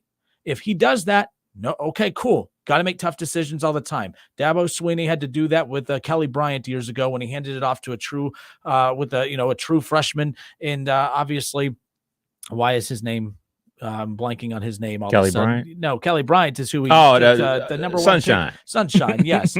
Trevor Lawrence, Trevor of course. But he had to make that tough decision. Nick Saban had to make the tough decision of going between. Picking between Jalen Hurts and Tua Tagovailoa. Jalen Hurts ultimately transferred, but obviously Nick Saban didn't make the wrong choice. Tua goes on to be one of the best quarterbacks ever to play at Alabama. The point is QB or coaches have tough decisions to make all the time. And the great ones, they make the right choice. They make the tough choice. You know what the great ones don't do? They don't do this. Well, you're going to start week 1. You're going to start week 2. That's weird to me. I think that's a lazy way out. Be a coach. They pay you a lot of money to make these tough decisions. And this does not count as a decision to me. So this is another thing that people got to think about. He's done this before. He's made the tough decision before. People may not remember, but it was when he was with the San Francisco 49ers where he benched Alex Smith in favor of Colin Kaepernick. And then they go to the Super Bowl and they are basically one play away from winning the Super Bowl. So it isn't like he hasn't had to make this decision before. So I don't understand why he's changing up now, playing these little mystical games, talking about, it was from the heavens and all this type of stuff. Like, look, man, just pick who you want to play quarterback, man. Just pick who you want to play quarterback. Pick who you think is best for the job. Pick who you think is going to get you to the Big Ten championship game and potentially to the college football playoff. Why are you playing these games? These are silly games to be playing with, young people's lives who have dreams and aspirations of playing on the next level and everything like that. It is all to try to keep somebody from transferring. So Matt on YouTube, he says what's going to happen is after the game versus Hawaii, Harbaugh, and that's the second game, by the way, Harbaugh is going to announce that he hasn't seen enough, then do the same thing for the next 2 games. And, Matt, you may not be wrong because Michigan's schedule is set up for him to continue playing these dumb games. And that includes, Colorado State, Hawaii. Well, UConn and Maryland, other than Maryland, at least having a decent quarterback outside. I mean, those are 2 weak games coming up after that for him to play that same kind of game with. So this idea that he's going to know after the next 2 games, I think is kind of silly as well. I think he can use the first full month of the season to kind of tinker with it. And even after that, got Iowa and Indiana. So I don't know. The bottom line is could it work out? Sure, maybe. But the bottom line is this: there's no track record of this being a thing. There's a reason that saying of if you have 2 quarterbacks, you have none. Some teams have 4 or 5 quarterbacks, but the one thing that the good coaches do is they name one. Harbaugh's time to name one. This is a cop-out. It's weak.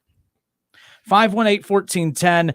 We're live on Facebook, the Justin Kinner Show on Facebook. Make sure you like and subscribe to the show page there on Facebook as well as our ESPN Dayton YouTube channel. A lot coming in on that. Appreciate everyone who's kind of weighed in as far as that's concerned. But let's go to the phones. Kev, who do we have? We got a Michigan fan on the line. Shaw, line 2. Oh, the Shaw. Well, Mr. Shaw, welcome in, sir. How you doing, guys? Good. I'm smiling from ear to ear. I've been waiting to hear your voice for so long. I'm sure you are. Do I think it's the smartest decision? No, I don't. Do I agree with the decision? I don't think it's up to me to agree with the decision or not. If he doesn't tell the media that this is what he's doing and he does that without saying anything, do you guys have a problem with it? That's what I said earlier. Is like if this is internally their game plan with the coaching staff, and they're not sure heading in. Again, we would probably still poke fun at it, but at least to announce this, it just sounds just crazy. Just makes them look strange for this. So no, keeping it internal, fine. I think Ohio State, honestly, last year may not have been completely sold on CJ Stroud heading into the season because that's how tight they said the race was heading into last year. Although he was the favorite, like McNamara is technically should be viewed as the favorite, although there may have been better options behind him, which is why they're running into this. But if they would have kept that behind closed doors and maybe tinkered with it, announcing it on game day, then fine. But I think because he's coming out and letting everyone know, there's a lot of time for people like us to sit here and nitpick it. But I told you a month ago this is what was going to happen. And we laughed at you then. But it doesn't mean it's not. It doesn't mean it's not right. It doesn't mean that he doesn't have 4 games to decide what he's going to do. So you're saying he just needs more time. It has nothing to do with saving JJ or Cade from going in the transfer portal. If they were going to go in the transfer portal, they would have already went. This is the same thing they did last year. It's the exact same thing they did last year. Nobody had a problem with it then. And who came out on top of that battle? Went to the Big Ten. They won 42-27. They went to the Big Ten. Yes, Cade started every game, but that doesn't mean anything. Do you realize JJ? That doesn't mean anything? It kind of means something. JJ was in the Don't need to game yell. within the We're all first happy possession. here. We're all in good moods. No, you guys sit there and you guys act like you know what you're talking about when you don't even watch Michigan games. You don't even watch Michigan. You walk right into that. You don't even. You said last year you recorded because you can't. What? I told you about one game. You act like the other 11 games don't exist. I sat there and watched every single game from every single minute. JJ was in on the first possession on almost every single game. They did this last year. Again, I told you a month ago, this is what they were going to do. They have, and we told you a month ago, it was silly. And so it doesn't matter what we think. They told the quarterbacks a long you, The Rock time ago now? this is what was going to happen. It doesn't matter what we think. It just doesn't. Know your role It doesn't. and shut your mouth. No, it has nothing to do with that, dude. That's not what I'm saying. What I'm saying is they talked to the quarterbacks about this a long time ago. Now there's no more talking about it. Talking about what? Yeah, he is talking about it. If you think that this is eliminating us from talking about it, it's actually making it worse. What do you mean that there's nothing to talk about? No, you're not listening. Well, talk louder then. But you don't want to listen. They've already talked to the quarterbacks and said, look, yes, quote unquote, Cade's going to start the game, but JJ, you already know you're going to get playing time. Cade, yes, JJ, quote unquote, is going to start the second game, but Cade, you're going to get playing time the second game. Guess what? The third and the fourth game are going to come across, and we don't play anybody then either. And you know what's going to happen? We'll probably play 50-50 there too.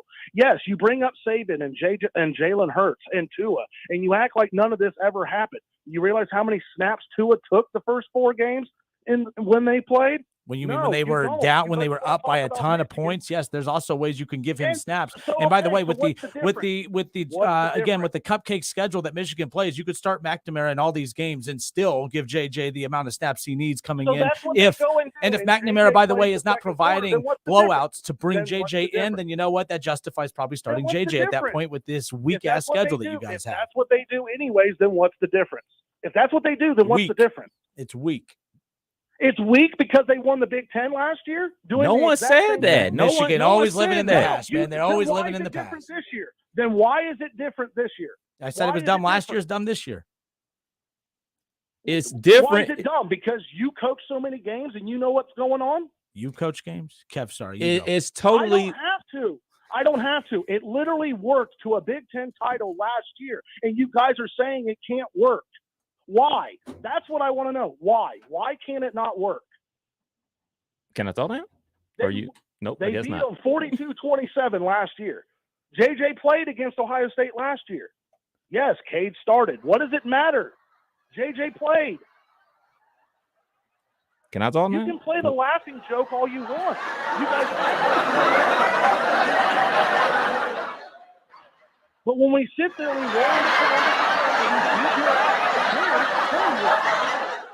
because again, the quarterback has nothing to do against the defensive line. The quarterback has nothing to do with that. When our offensive lineman takes your defensive line and drives them in the ground, that has nothing to do with the quarterback. Can I talk? When we run for 245, Kenner, can I your talk? defense He took that producer I responsibility. know, to the moon. Can I talk now? Yeah, go ahead. Thank you. And bash my team and bash my quarterback. I guess Go I ahead. can't talk. I'll still listen to you. So No, go ahead. So what I am saying, what Kevin is saying is I think it's stupid and I think it's foul to do that, to drag these kids along like this. You're playing games. These are games that you're playing. And I'm not talking about a football game. These are quote unquote mind games. Guess I'm not going to can't finish my point. No, go ahead. It's the same thing you said before you guys brought me on air. And Kevin, I disagree with you full-heartedly. Explain to me how this isn't. So explain to me how if Jim Harbaugh is a former quarterback and not only in college but in the NFL, tell me how this is a good idea.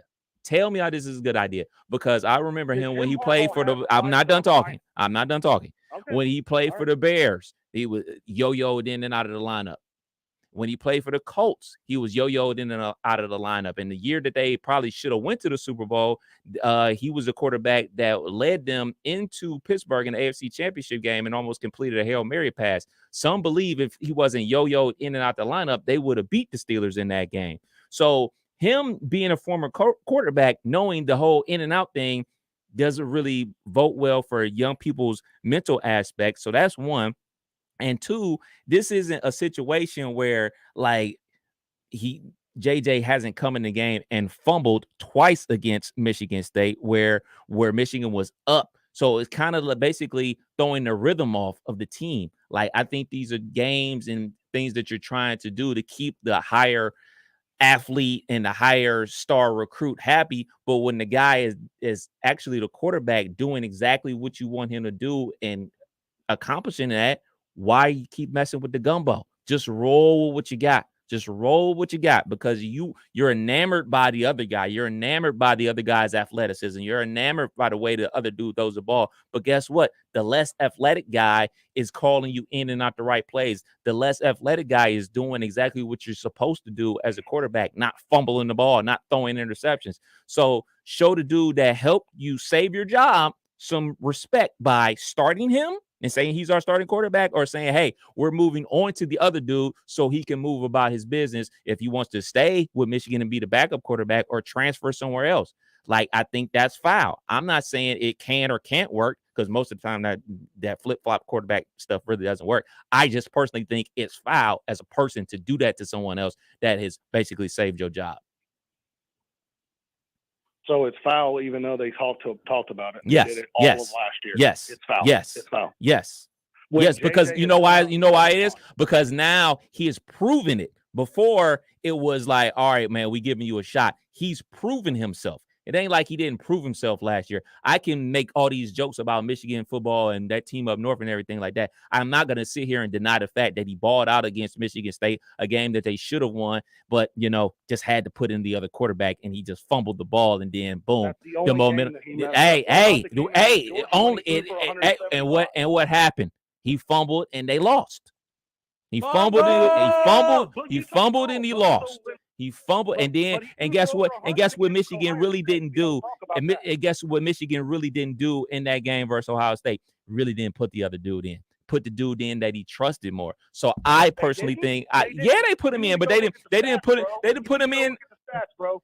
You need to go look at the stats. Bro. So they were putting him in left and right, like they were doing a versus Eastern Michigan and stuff like that. First half, roll out to the left, to the right-hand side, short side of the field, Michigan side of the field, throw over the top to Wilson on the sideline, slips, falls out of bounds. That's in the first half. Later on in the first half, throws a deep ball on the left-hand side, and puts it between the safety and the left-hand corner. You're just like Harbaugh. You're enamored from the athleticism. You're enamored from the wild throws.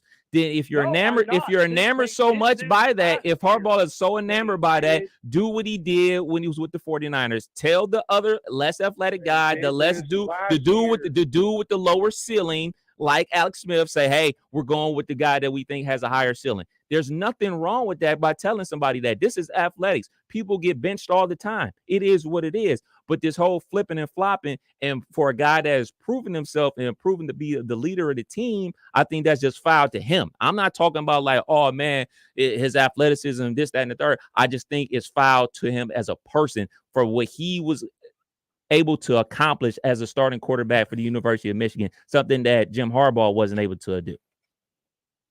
I just think it's foul. I think it's foul to him. I think it's foul to the kid. And I'm I'm taking off my Ohio State stuff. I think it's just foul to the kid that he was out there doing everything that Harbaugh required him, and he did it to perfection. And now, we'll start you, and maybe we won't start you.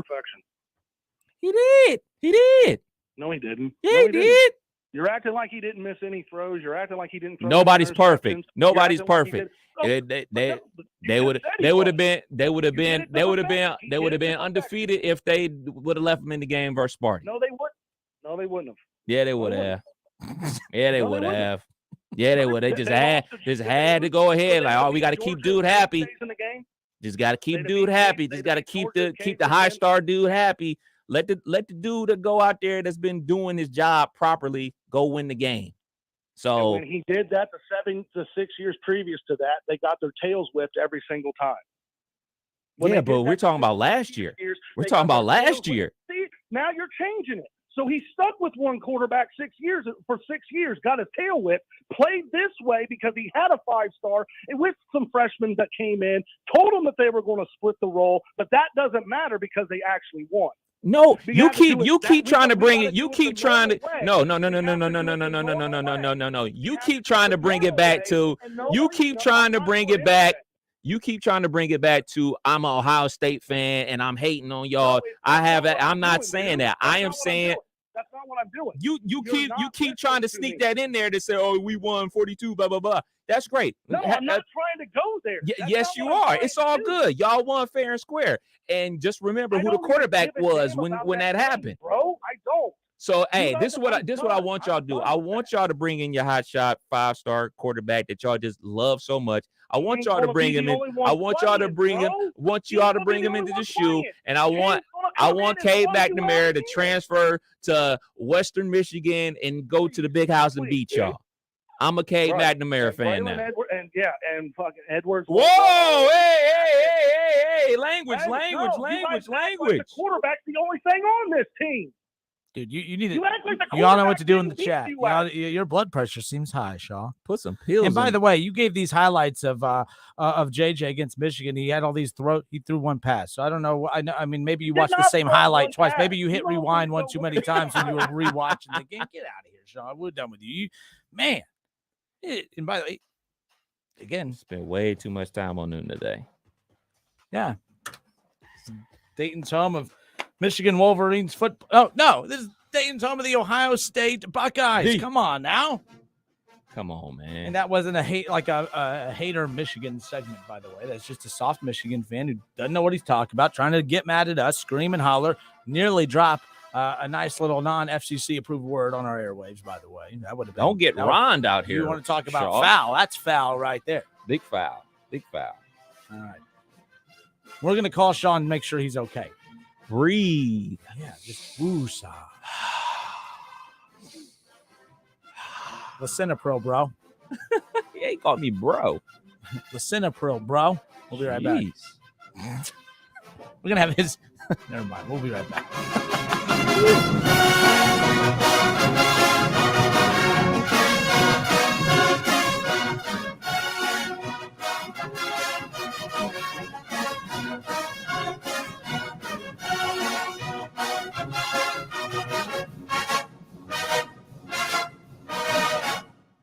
Listen, stream, watch. It's the Justin Kinner Show with Kev Nash right here on Dayton's ESPN Radio, 1410 Wing AM.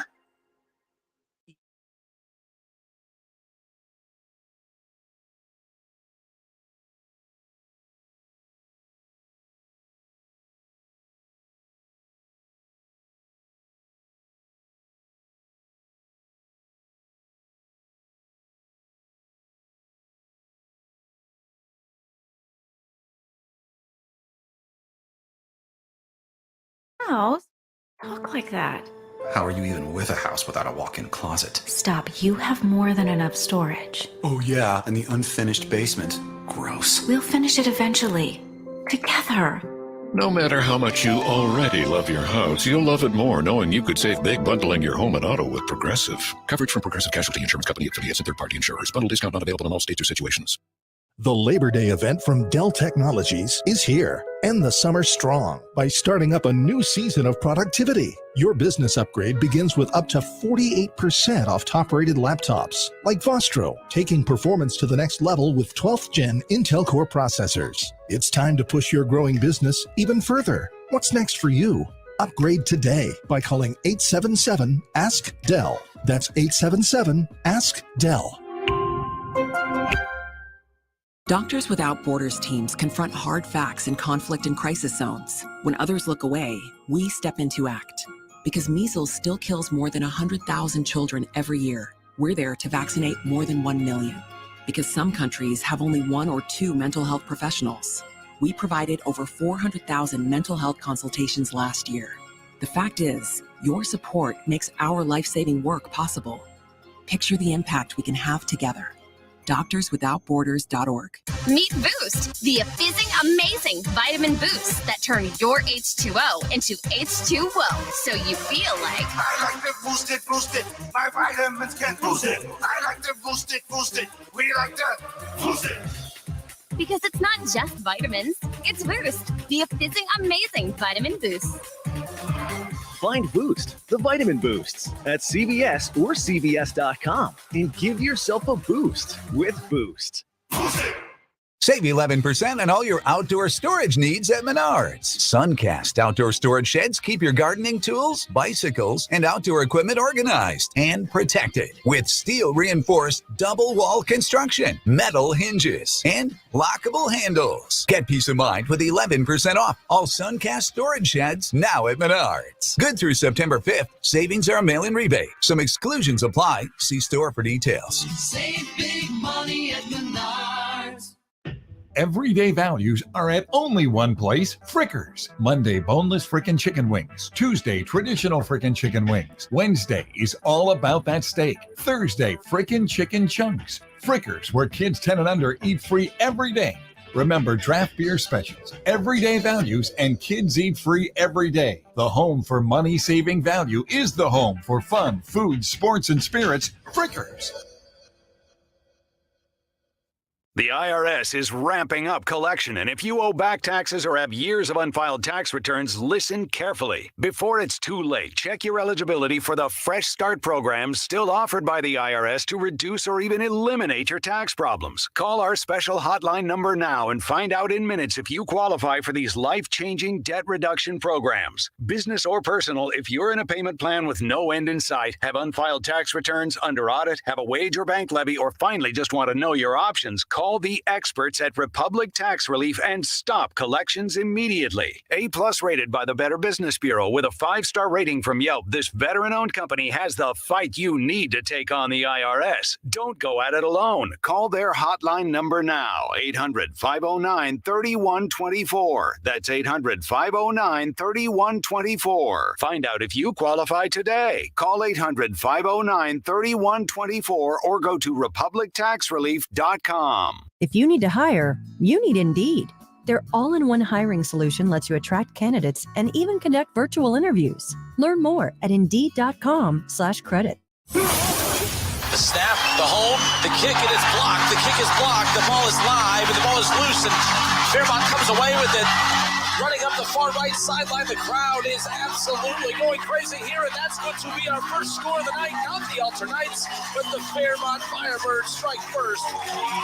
The Miami Valley's biggest games. It's the ESPN Dayton High School Football Game of the Week. Don't miss the excitement every Friday night, right here on 1410 ESPN Radio.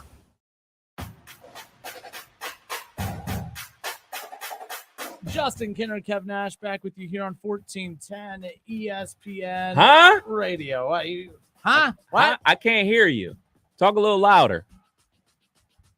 That's not how, By the way, if you want a recap of Shaw's opinion on everything we just talked about, here is just a quick recap.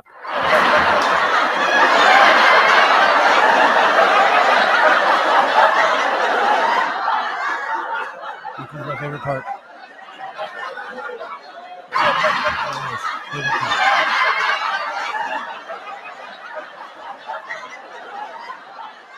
Just when you thought it was over.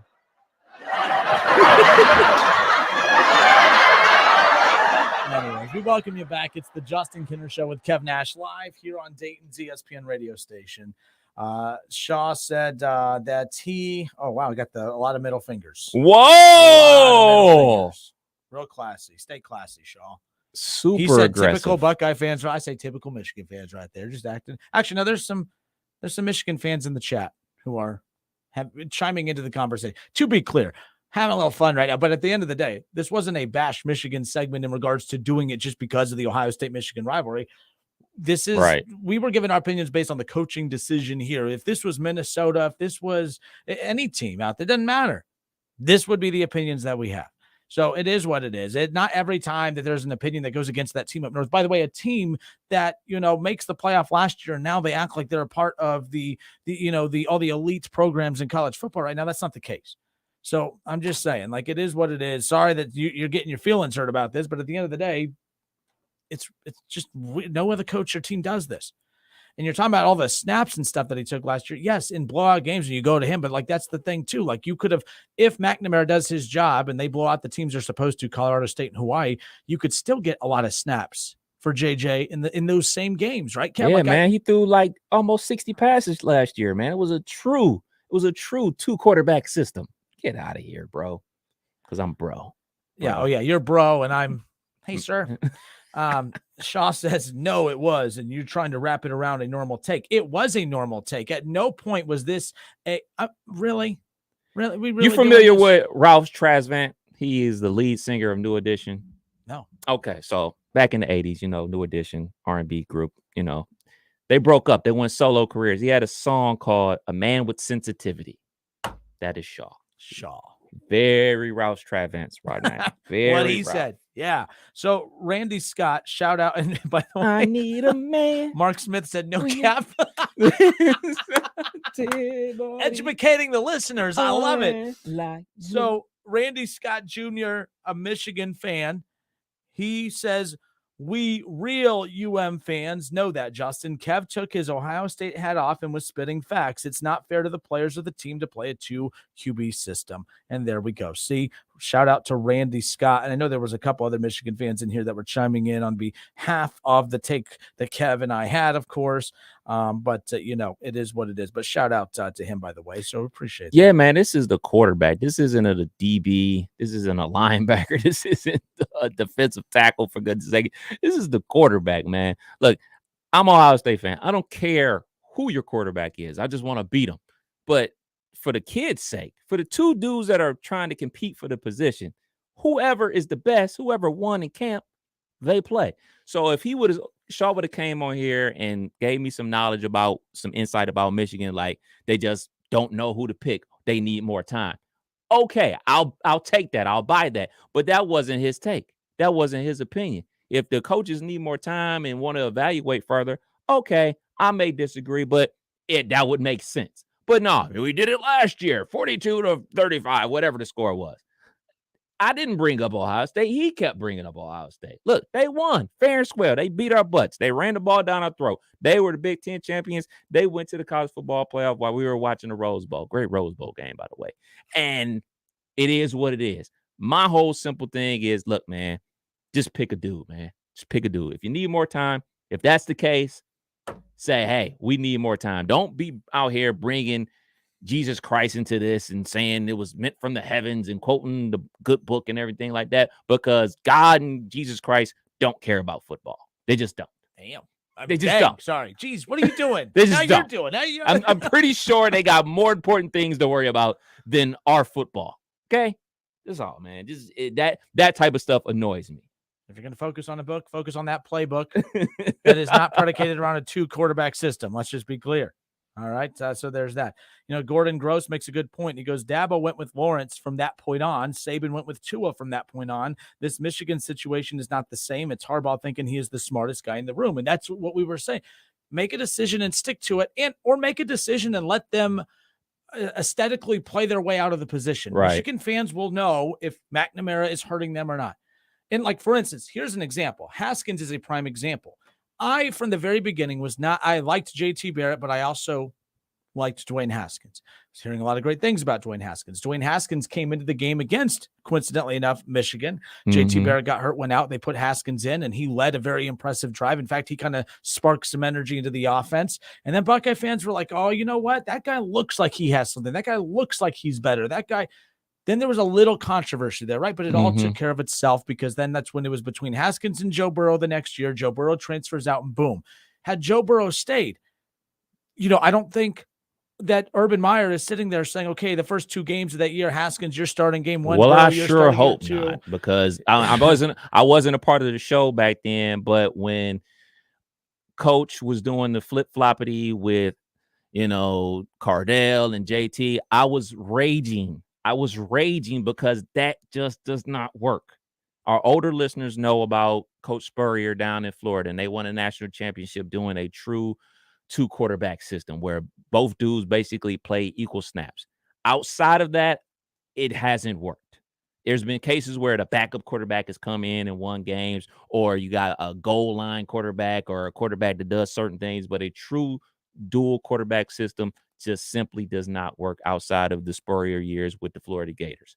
So I was seething when Coach Herb was doing that. I was seething because simply it just doesn't work. And furthermore, with Cardale and JT, they were basically running two offenses. They weren't running a ton of zone read with Cardale Jones. They opened it up with Cardale. Yeah, they were opening up and passing it a lot more. And then when JT came in, it was more of a run-based game. It's just like you can't get any rhythm like that. It's a different snap call for the offensive line. That's been shown and been proven that it's more false starts when you do stuff like that. I'm just not a fan of it. But you know what? Hey, at the end of the day, I'm not a Michigan fan. I'm an Ohio State fan. Chris Wright or Billy Wright sends that in. That was not a true two quarterbacks. Wright, Chris Wright, what that was more of a Tebow was the short package yardage. deals. Yeah, he was a package quarterback. Chris Leak was the starting quarterback of that team. Unfortunately, he diced us up in the national championship game. I remember that a lot too. But my whole thing is, look, man, I'm not a Michigan fan. I'm an Ohio State fan. So if this leads to the demise of the Michigan program this year, I'll be happy. And to go back to that Urban thing, when it did come to the Cardale Jones and JT Barrett going back and forth, let's not forget, it's not like Urban Meyer was doing what Harbaugh is doing, where, well, I just need to see a little more. Here's the other big difference with that. Remember, Ohio State had all the expectations coming out of that national championship season. Remember, they started out like they were winning, but man, they weren't like Hawaii. I think they won by like 1 or 2 possessions. Remember, it was like, what are you doing? Like they were beating bad teams, barely beating bad teams. They weren't blowing teams out in the Big Ten. They just didn't look like they were as sharp offensively. So there was that aspect of, well, let's try to give a jolt in the arm. The other reason that he flipped quarterbacks twice that year, because Cardale started. Yeah. Cardale, then they weren't playing well, so then they went to JT Barrett. JT Barrett, they went back to Cardale Jones because JT Barrett got that OVI or whatever it was. So it's not like it's technically the same, and those situations were drastically different. We're talking about a team that won a national championship with one quarterback, but also was in position to win that championship because of the other. And both, it is just one of those things where the only reason they switched is because the season put them in position to do it. Fans supported it, although they were annoyed with it. They were more pissed that they weren't playing well. But Michigan, we don't know if you're playing well or bad or not, or come out and just say, hey, the offense doesn't look as crisp as we'd like it to with McNamara, so we need to see a little more from him. We'd like to see JJ in starting against another opposing team. Say those things, you might get a little bit more public support. But you say foolish things and you only have one particular Michigan fan on your side, that proves right there you're making the wrong decision. And I mean, from what Shaw was saying, if he would use the proper terminology like you did about, a package quarterback, because that's what he was last year. He's a package quarterback. He uses athleticism and everything like that. They let him throw the ball a couple times and everything like that. But with that being said, when they did try to use him as that package versus Michigan State, he fumbled twice. Twice, and lost that game. Hey, that's not, you know what? I don't even put that on the kid. I put that on the coach for doing silly stuff. Just hand it off to Haskins because he was getting like 6 yards a pop. So Shaw wants to know, he says, bro. He didn't say bro, but in his head, he's probably saying, bro, what was your hot take about Michigan, Kev? Oh, my hot take was that McCarthy was going to hit the portal because McNamara, because McNamara was going to play so well that he wasn't going to sniff the field. And with the COVID year, it was going to be a situation where technically McNamara is a senior, but, eligibility wise, he's only a junior. So he could come back for another year. And McNamara would mean JJ would have chucked the deuces and hit the portal.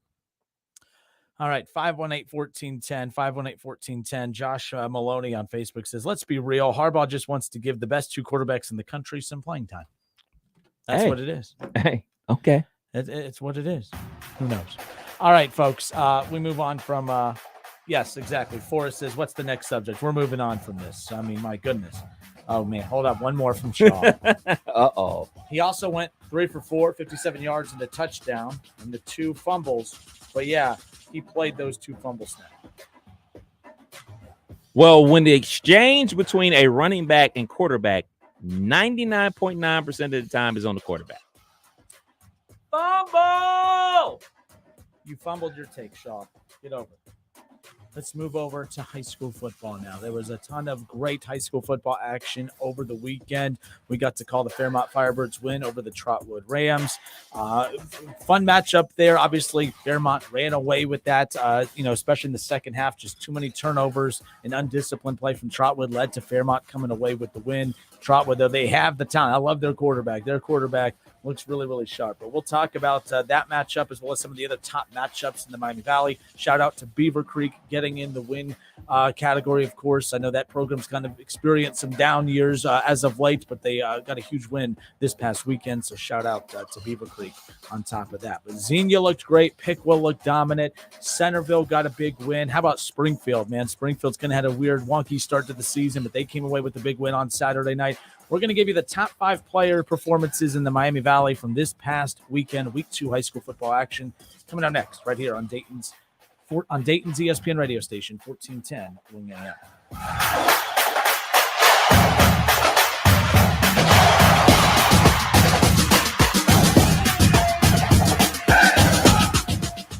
The Justin Kinner Show with Kev Nash. Presented by Brad Mays with Home Experts Realty. Weekdays at 3 p.m. on 1410 ESPN Radio. The Labor Day event from Dell Technologies is here. End the summer strong by starting up the pursuit of your passions. This fresh season begins with up to $300 off top-rated laptops like the XPS computers, taking performance to the next level with 12th Gen Intel Core processors. It's time to bring what's in your mind out into the world. What's next for you? Upgrade today by calling 877-ASK-DELL. That's 877-ASK-DELL. Ray Magliozzi here for eBay Motors. So you have to drive 300 miles to your cousin's wedding. Okay, so it's his fourth. But you know what they say, fourth time's the charm. Well, here's the problem. Your tires are as bald as I am. But lucky for you, eBay Motors has tires for just about every make and model. Plus wheels, lug nuts, jack stands, and more. 122 million parts. Do they have tissues? Oh, good, because I'm definitely a crier. Get the right parts at the right prices. eBay Motors. Let's ride. Join Cordell Transportation for Truck Driver Appreciation Week with a special hiring event, September 12th through 15th, 2942 Boulder Avenue, Dayton. Free food, refreshments, on-the-spot interviews, and $5,000 sign-on bonus. Online at CordellTransportation.com. If you need new roofing, siding, or gutters, skylights, or patio enclosures, if you're a homeowner or business and need someone you can trust, don't take a chance. Enhance with Lance. Lance Roofing and Siding in Fairborn has been satisfying customers since 1993 and hold an A+ rating with the Better Business Bureau. Lance Roofing and Siding, 8460 Dayton Springfield Road in Fairborn. Call for a free estimate at 864-2722. That's 864-2722 or online at lanceroofing.com.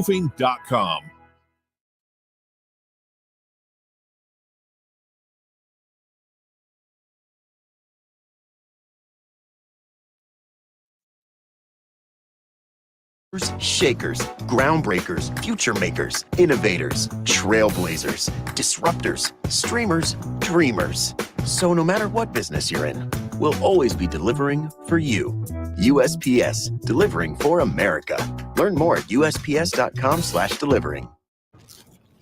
That looks delicious. Yeah, it's Taco Bell's double steak grilled cheese burrito. Don't know if you heard, but it has double steak, cheese grilled on top of it, and nacho cheese sauce inside. Ooh, let me have a bite. Nah, you're already cheesy enough with all your dad jokes. And I keep all my jokes in a dad-a-base. Leave me alone. I'm hungry. No, you're Dave. Hungry is a country. Taco Bell's double steak grilled cheese burrito is back. At participating U.S. Taco Bell locations for a limited time only. Contact local store for hours and participation, which vary. Double the steak claim is compared to the steak quesadilla.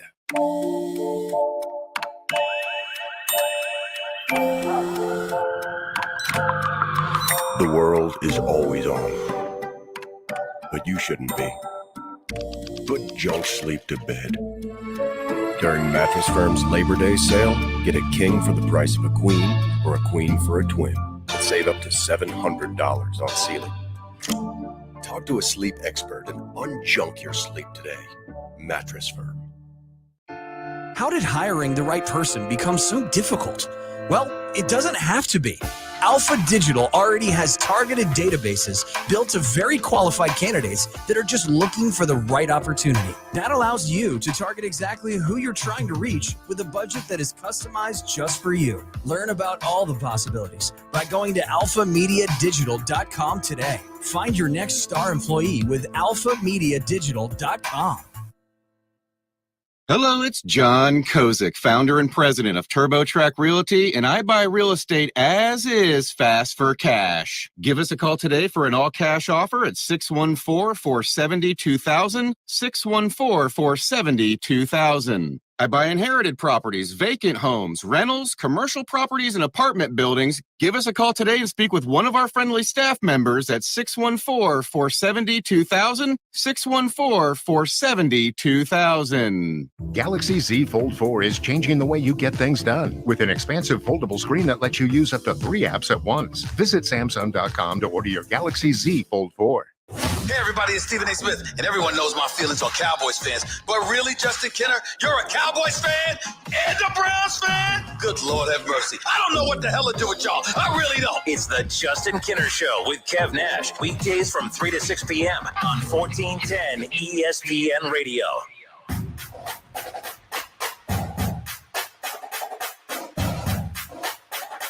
Justin Kinner, Kev Nash, back with you here on Dayton's ESPN radio station, 1410 Wing AM. Of course, excited to be hanging out with you here coming out of the weekend. I hope everyone had a great weekend, and I know a lot of you did. Were able to go out and check out some high school football this past weekend.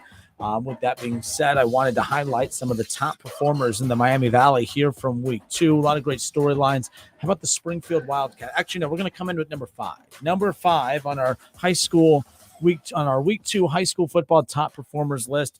We're going to go start at number 5, about the quarterback for Waynesville. Last week, Waynesville had a huge win, knocking off a defending state champion, of course. Now, they did suffer a tough loss this past Friday night, but I had to highlight Waynesville quarterback Blaze Sizer. Cool name, by the way. Mr. Blaze, 22 of 30.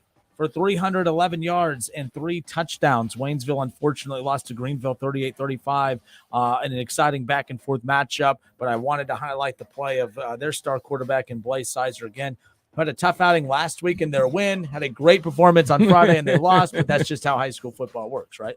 Absolutely, man. That's some numbers, man. Repeat those numbers for me one more time. 22 of 30. I mean, this is like Michigan quarterback stuff right here. I mean, sorry. We're done with that. My fault.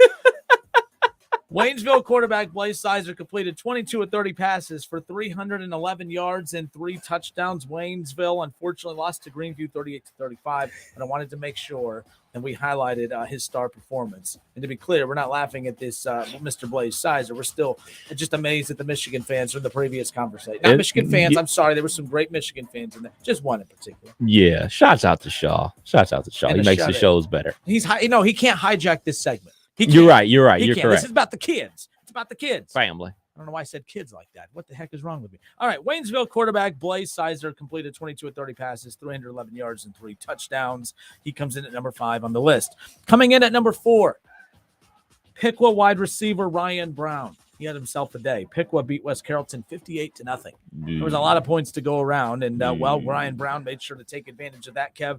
He had 3 catches. Just 3. Measly 3? Just 3 measly catches for 132 yards and 3 touchdowns. Oh, man. Not bad.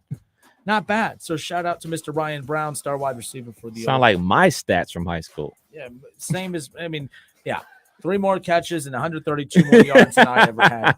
3 catches, 132 yards, 3 touchdowns. Shout out to Mr. Ryan Brown, star wide receiver for Piqua. Again, Piqua wins big, 58-0 over West Carrollton.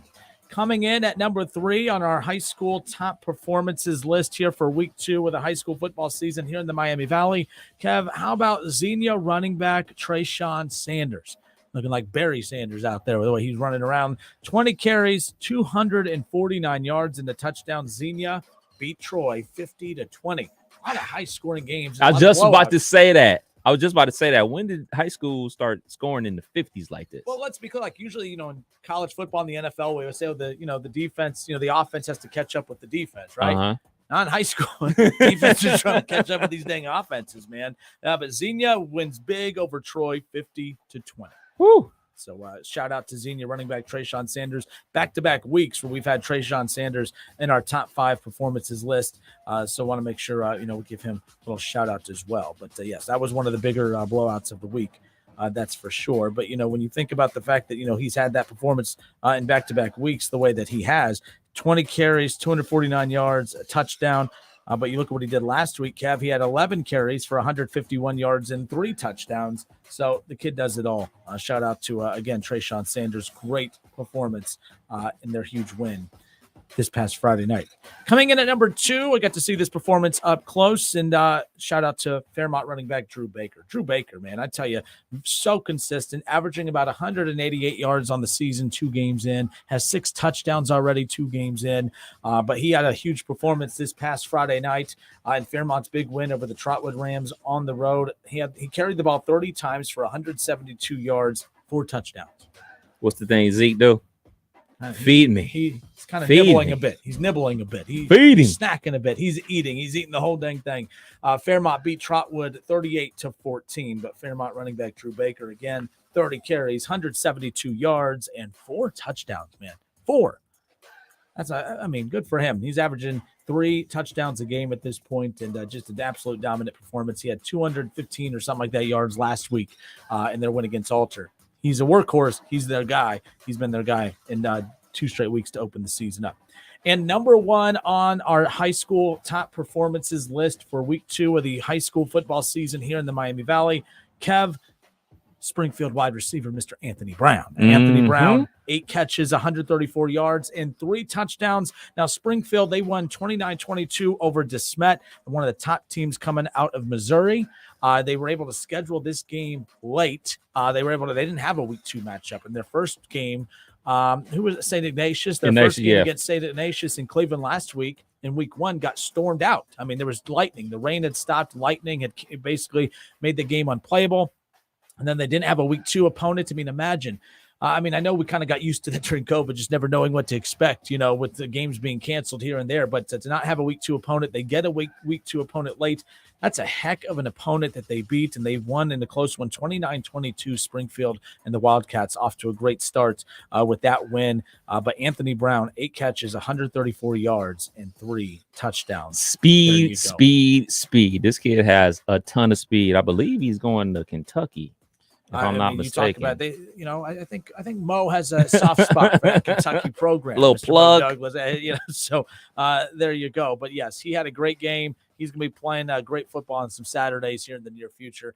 Played on this past Saturday too, so there's that. But nonetheless, shout out to Anthony Brown again for a great performance. And one more time, just to give out the performance again: 134 yards on 8 catches. 3 touchdowns, just an unbelievable performance from him. But yes, Kentucky right there again. So there's that. He committed to Kentucky. He had offers from Cincinnati, Minnesota, Akron, Boston College, and a few. But you have to think more other teams are going to come swooping in on this kid. Springfield has so much talent. Yeah, so much tons. talent. So there you go. All right, folks, that was our top 5 performance list. And for those watching live on Facebook and YouTube, there you have it. Again, coming in at number 5, Waynesville quarterback Blaze Sizer. And unfortunately, Waynesville couldn't come away with the win, but he had such a big performance. I wanted to highlight it. 22 of 30 passes. He completes 22 of his 30 pass attempts for 311 yards and 3 touchdowns in Waynesville's loss to Greenview. Pickle wide receiver Ryan Brown comes in at number 4, 3 catches, 132 yards and 3 touchdowns. Pickle beat West Carrollton 58-0. Xenia running back comes in at number 3.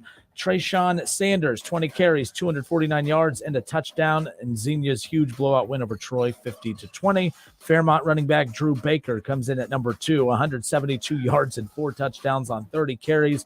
The Firebirds knocked off Trotwood on the road, 38-14. And coming in at number 1, Springfield wide receiver, star wide receiver at that, Mr. Anthony Brown, 134 yards and 3 touchdowns on 8 catches. Springfield won 29-22 over DeSmet, one of the top teams out of Missouri, who came over and they played it over in Indianapolis. So fun matchup right there. Shout out to our top 5 performers here. And that's not a shot at anyone else who's not on this list. There's so many to pick from.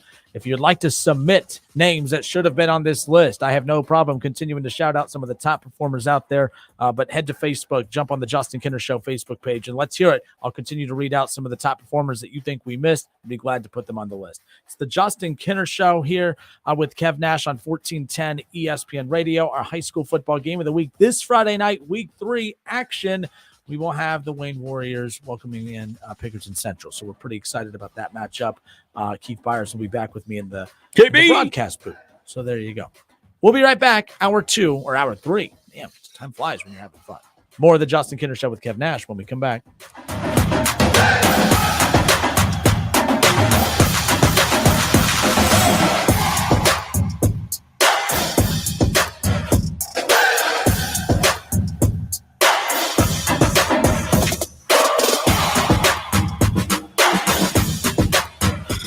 It's the Justin Kinner Show with Kev Nash. Justin, you're awesome, baby. Right here on 1410 ESPN Radio. Summer is winding down, and Rob's Beer Barn is preparing for all your favorite fall beers and all other seasonal refreshments. That means Rob's Beer Barn has you covered for all your gatherings. At Rob's, you can find all the ice-cold refreshments you'll need. Craft, imported, local, and seasonal beers, fine wines, snacks, and ice. And Rob's Beer Barn has apparel. For last-minute items, you can call, walk in, or drive through. Stop in and stock up today. Rob's Beer Barn on Indian Ripple Road at Darst, just a mile east of the Green. Rob's Beer Barn, just look for the beaver. Hello, it's John Kozik, founder and president of TurboTrack Realty, and I buy real estate as is, fast for cash. Give us a call today for an all-cash offer at 614-470-2000, 614-470-2000. I buy inherited properties, vacant homes, rentals, commercial property.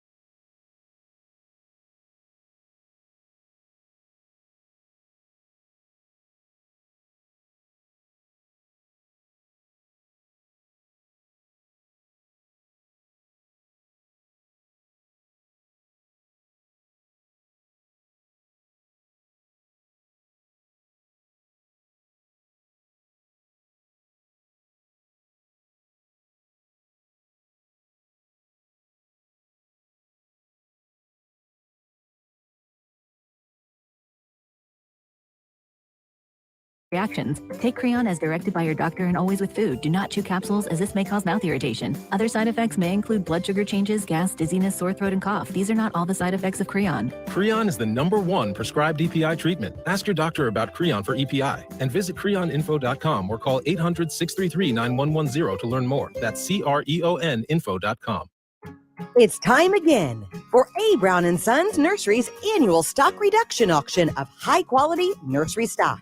Save hundreds to thousands of dollars. The auction starts promptly at 7:19 a.m. on Saturday, September 10th. If you don't have time to come out in the morning, come out in the afternoon. 3 auction rings run all day long. Brown's has shade trees, shrubs, evergreens, ornamentals, and perennials up for auction. Tell your friends and neighbors. Brown's Nursery is located just a half mile north of Phillipsburg, Ohio, on State Route 49, just 4 miles north of I-70, exit 24. Make plans now to fill your entire landscaping needs at huge savings that can't be matched anywhere else. Visit brownsnursery.com and click on the auction link at the top of the homepage for all the details. Plan to attend the annual stock reduction auction at Brown's Nursery promptly at 7:19 a.m. on Saturday, September 10th. Rain or shine, delivery will be available. Details online at brownsnursery.com.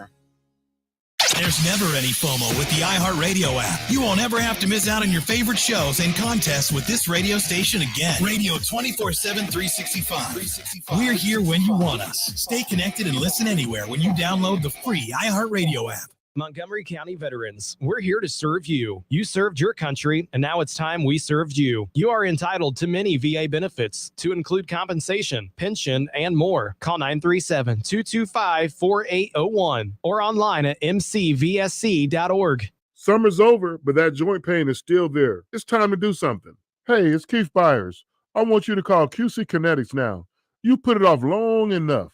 It's time to get real lasting relief from chronic pain in your knees, in your back, and your shoulders and hips. QC Kinetics can get you moving again with cutting-edge regenerative treatments with no drugs, no downtime, and no surgery. Regenerative medicine uses highly concentrated healing properties from your own body to restore and repair damaged joint tissue.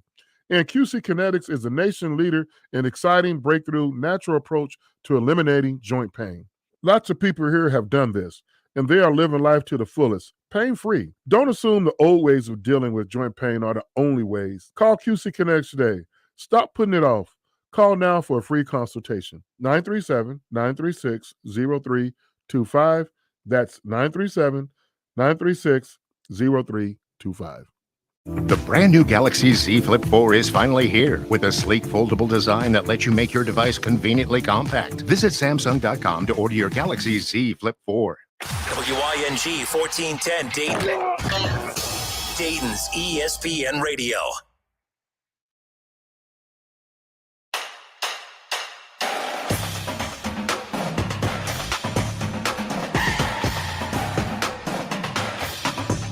Justin Kinner, Kev Nash back with you here on 1410 ESPN Radio. Tim Langenfender on Facebook says he loves the shout-outs for the high school players. We do as well. Just wanted to make sure. I mean, it's one thing, like I said, you've talked about this before, Kev. It's one thing, we can come on here and share the scores and everything that happened. You can go on Twitter, you can go on Facebook, you can go online and find the scores easily. I mean, everyone, you want to do a show where you just say, well, and Waynesville did this, and then this team won, and this team won. That's fine. That's cool. There's a place for that. But I think that I want to highlight the players here in the Miami Valley because there's so many good ones, including, like we talked about, for those who are watching live on, but Anthony Brown going to be playing his college days at Kentucky here in the near future. I mean, a lot of talent. Drew Baker at Fairmont's fantastic. Trayshawn Sanders and Drew Baker, both are the only two that have were on the list in back-to-back weeks from weeks 1 and 2. Two of the more consistent players here in the Miami Valley, that's for sure. And then football can be funny sometimes. Blake Sizer, who didn't have a great performance last week, they knock off a defending state champion, and then he has a great performance and they end up losing this past weekend. That's just how it works. So there you go. All right, it's the Justin Kinner Show with Kev Nash live here on Dayton's ESPN radio station, 1410 Wing AM. We'll get to some NFL stuff coming up around the corner. We only have 1 hour left. Again, now coming up at the top of the hour, we'll be handing it off an hour from now to Paul Keels and Skip Mossick and the crew for the Buckeye Roundtable Show. That's right. Ohio State kicks off the 2022 season this Saturday night as they welcome in Notre Dame to the Shoe. But with Ohio State season kicking off, as does all of our Buckeye programming. So Ohio State, Notre Dame this Saturday night, 7:30, the kickoff, 6 o'clock coverage begins. In fact, Kev Nash and I will be live over at Submarine House, the new Submarine House, the sports bar over in Kettering.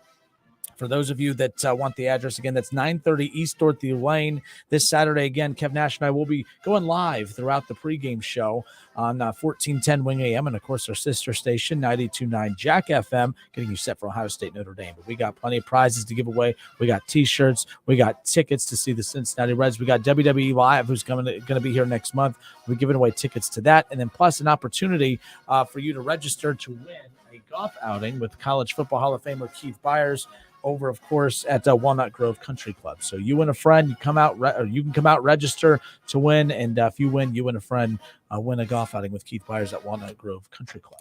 So you went golfing over the weekend? I did golf over the weekend. Yes, I did. I'm gonna guarantee you played the Caro Kid. Shout out to the Caro Kid. I'm gonna guarantee you played better than I did.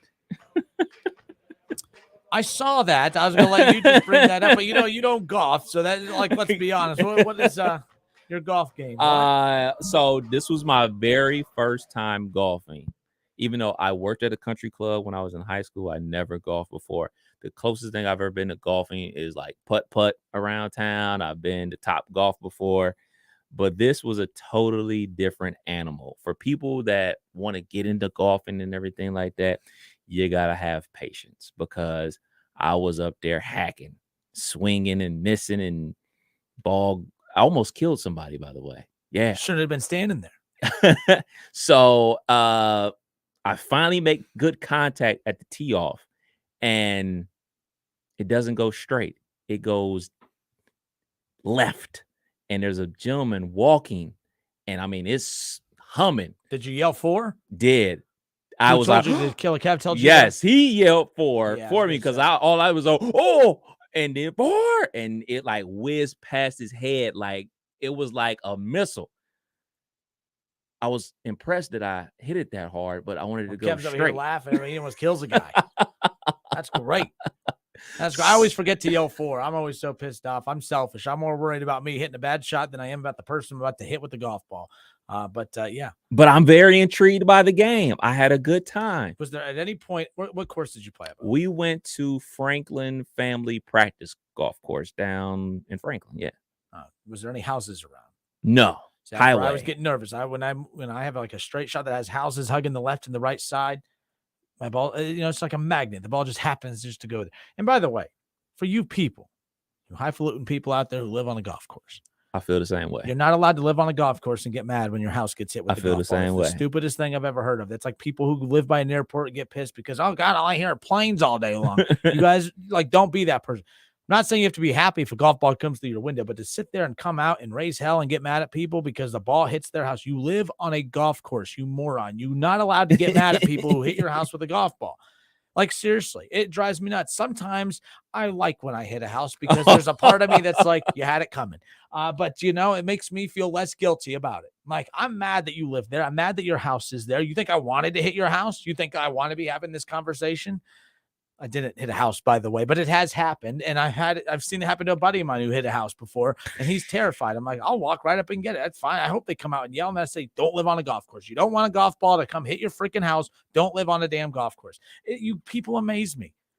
Like, again, I'm not saying you'll welcome a golf ball into your house, but you don't get mad when a ball hits your house. I'm just saying. You got any pointers for me? Oh, no, I'm the last person, to be fair.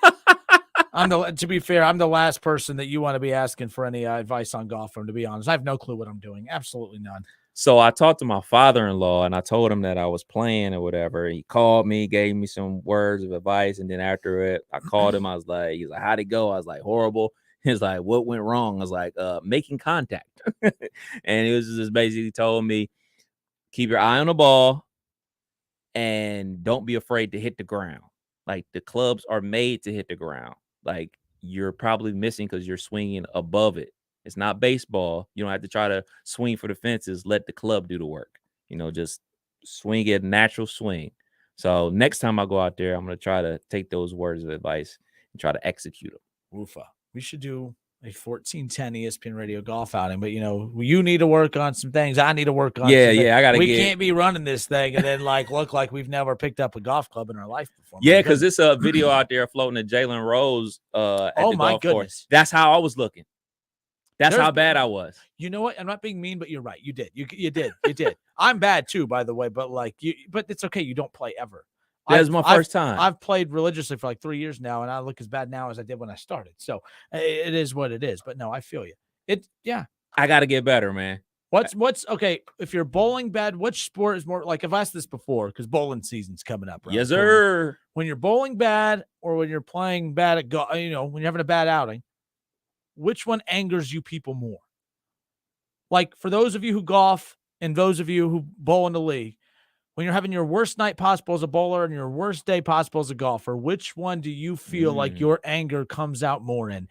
I think golf, even though I'm a way better bowler than I'm a golfer. So but I get pretty mad. I'm a psycho at both. Seriously, it's insane, my temper on the golf course and at the bowling alley. It's dumb. Then you add the alcohol into. I mean, it's stupid. So you're good at bowling over. No. You're in the 200s, right? No, every once in a while, but not like religiously. Oh, okay. Well, I'm bad at bowling too. All right, we'll slap some music on behind us here. A couple things I wanted to jump into. We're going to get to our Joe Burrow conversation coming up here in a moment. But how about this? Buckeye news, Detroit Lions, Jeff Okudah, he ends up earning the starting cornerback job over Will Harris. Now, Jeff Okudah has won the starting cornerback job for the Detroit Lions. Coach Dan Campbell said Sunday following his team's 19-9 loss against Kev Nash's Pittsburgh Steelers in the preseason finale. Although Detroit's first depth chart of the summer listed Okudah the third overall pick in the 2020 draft behind Will Harris at cornerback for the first-team defense. That has now changed following the conclusion of preseason play. Look, we know how dominant OSU cornerbacks used to be. But he was a part. It doesn't matter. I don't care if you end up not making it in the pros. That doesn't take. That's not an indictment of who you were in college. He was a dog in college. So yes, for sure. I love watching the Buckeyes on Saturday, and I love watching all the Buckeyes play on Sunday as well. And I'm glad to see him. I'm going to be watching a lot more. The Lions are very intriguing to me. Have you watched any of their what station? The Hard Knocks. Hard Knocks. I've not watched any of the Hard Knocks. I haven't seen any yet. But speaking of Okudah, he had a terrible rookie year. He was bad, just totally terrible. And then he had the injury last year. So for him bouncing back, these are a good sign. One thing I did notice about him when I Googled him earlier today, once I saw that story break, this is his third jersey number since he's been in the NFL. He started with 30, then switched to 23. And now that you can wear single digits, he's rocking the number uno like he did with Ohio State. So maybe he get his mojo back. Now he's rocking the uno. Yeah, it's the jersey number. That's the problem. Just play. Just play. All right. Number 2 on my list here that caught my attention. Baylor and Gonzaga men's basketball players will receive NIL money from organizers for promoting rematch. Baylor and Gonzaga will meet in a men's basketball game in South Dakota on December 2nd, and organizers will pay players on both teams who agree to help promote the game. Complete Sports Management and Range Sports announced this week that it would put on the game at the Sanford Pentagon in Sioux Falls. Baylor and Gonzaga will meet for the 7th time, the first since the Bears beat the Bulldogs in the 21 National Championship game. Now, the game is an opportunity for players to cash in on their celebrity under name, image, and likeness rules. Matt Haberman, a spokesperson for the organizers, said that players would be paid for participating in the Tune Into the Game promotions on the network that televised the game. Haberman said that he couldn't disclose the amount of payment each player would receive. Organizers were still seeking a television partner on Thursday. What? What? I don't understand this. Why is this a big deal that I've seen kind of float around all the shows today? Because they're going to be promoting it themselves. Like, I think normally when you see promos for college basketball, it's just like clips of like highlights and everything like that. I think in this case, you'll see, hey, this is John Jones, the shooting guard for Gonzaga. Watch us in the rematches. We take on Baylor on ESPN 7:30 tonight. Like them actually promoting it on their socials and putting their name behind it. That's dumb. I think it's dumb for a different reason. Let's hear yours.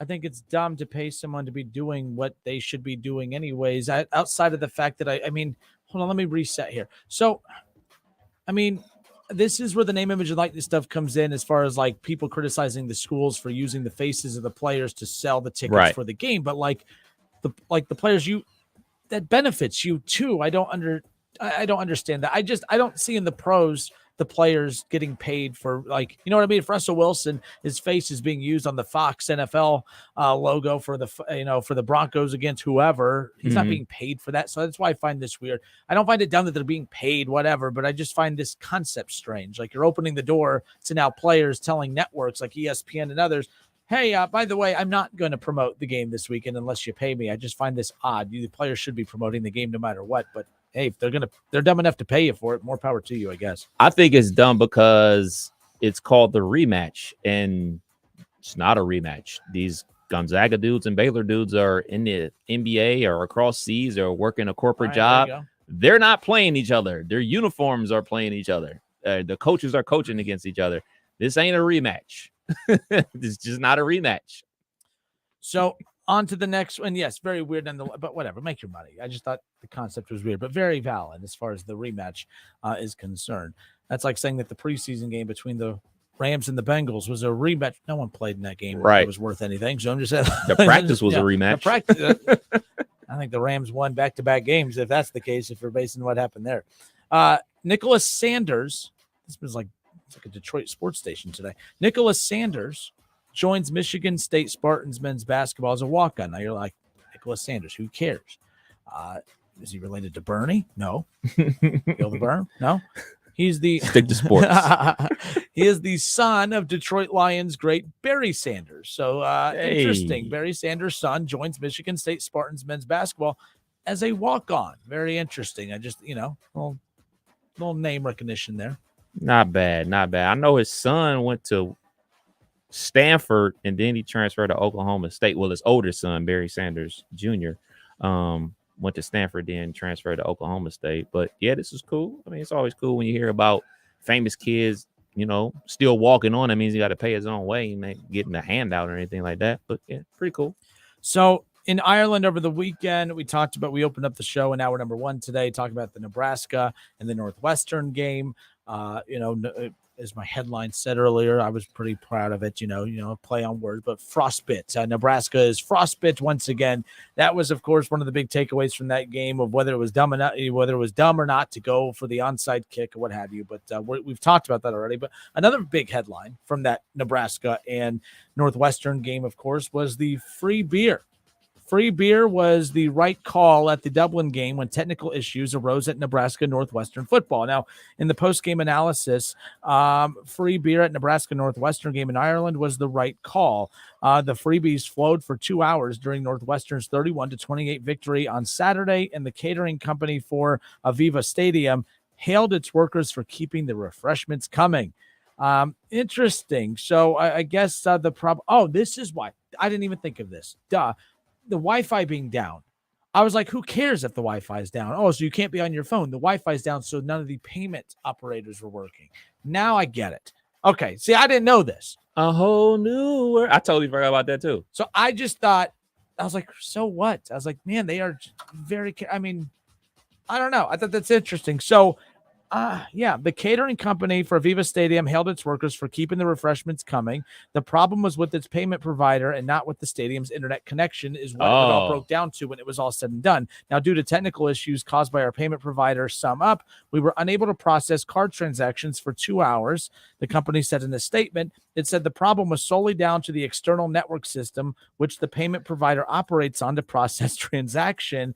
This was not a technical issue isolated to Aviva Stadium or indeed Ireland. So interesting. So throughout this process, it was just free beer. Free beer was a flowing. They had the cup stacking, which we see at Great American Ballpark when fans used to go to games back when there was, And so, but that was a cool story, but good for them, But they could have said, we're down, come back later. Nope. They just kept it flowing. They kept it. It ended up being a great story. I'm sure that whoever lost money on that deal is not feeling too good. And let's be clear, that doesn't happen in this country, right? Beer curls. Our country's too damn selfish to sit there and say free beer. They're like, no. You stand right there. We watched in Cleveland. They held beer captive until the 0-16 Browns picked up the first win. They weren't just giving out free beer. You had to earn it. So good for them. Good for them. Earn these Michelob Ultras. So yes, exactly. All right, and last but not least, the Major League Baseball Players Association sends out union authorization cards in first step towards unionizing minor leaguers. Major League Baseball's Players Association took an initial step forward towards unionizing the minor leagues on Sunday night, sending out authorization cards that will allow minor league players to vote for an election that could make the MLB Players Association, make them MLB Players Association members. Look, I get it that it's not great. What do you want to call it? Just it's not great for minor leaguers as far as the money they have coming in, and they where they live and how they have to operate and all this stuff. But you know what? I have friends who are going to school to be nurses and doctors, and they are so busy. They're having to do all of their, clinicals and all that. They don't have time to have jobs. They don't have time to go out and make money. So they have to sacrifice all of it. They have to live with their parents or or they have to rely on their significant other to carry everything in the household during that time frame. Why aren't we complaining about that? That, to me, I feel more bad for those people who are actually making a difference in our world as opposed to baseball players who have to sacrifice a few years in the minors until they go make the real money. This happens in the real world all the time. I'm not saying I'm rooting for you to be miserable and not make any money, but we as young people all the time, when we have to go to college out of high school, a lot of us don't have time to make money or to have jobs on the side, or we have to suck it up and go to class and have jobs on the side. You're playing a baseball game. I don't feel sorry for you. I'm sorry. Oh, because you have to take a bus to a game? and you're not flying to a game, you want me to feel sorry for you in those situations? Like I said, I have friends that are going to school to be nurses and doctors and all that. And they have to sacrifice a lot of things because it takes up so much of your time that you can't make a living during that process. So everyone that's a nurse and a doctor, I applaud you because of the sacrifices you had to make at some point. If baseball players can't sacrifice having to ride a bus to a game, I'm sorry. I don't feel bad for you. I'm not in favor. I'm not like against it. If it happens, good for you. But if you want me to feel sorry for any of them, I don't.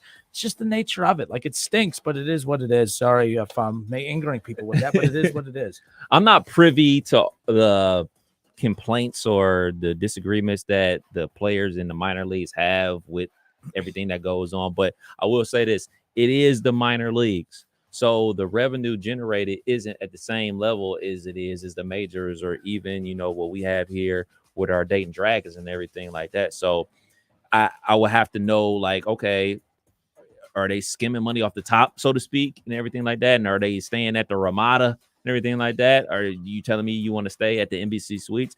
But because 9 times out of 10, the team that you're playing for and the teams that you're playing against, those cities don't have the Embassy Suites. They have a bunch of Ramada Inns and everything like that. So I would be curious to find out, what are they fighting for? I'm not against unions. I'm all for unions. I'm from Cleveland, Ohio, and all the steel mills and factories and everything like that. Dayton, Ohio, factories back in the day and everything like that. I'm all for unions, but I would want to know, like, okay, what are we fighting for? What's the end goal? Why are we unionizing? And what do we want to accomplish when we're unionizing?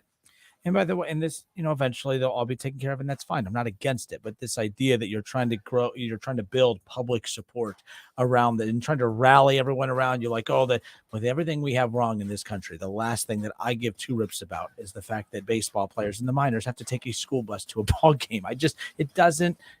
No, I'm sorry. I just done. Like, there's more important things to worry about than that. But anyways, I'm sure I'm wrong as usual. But more of the Justin Kinner Show with Kev Nash when we come back.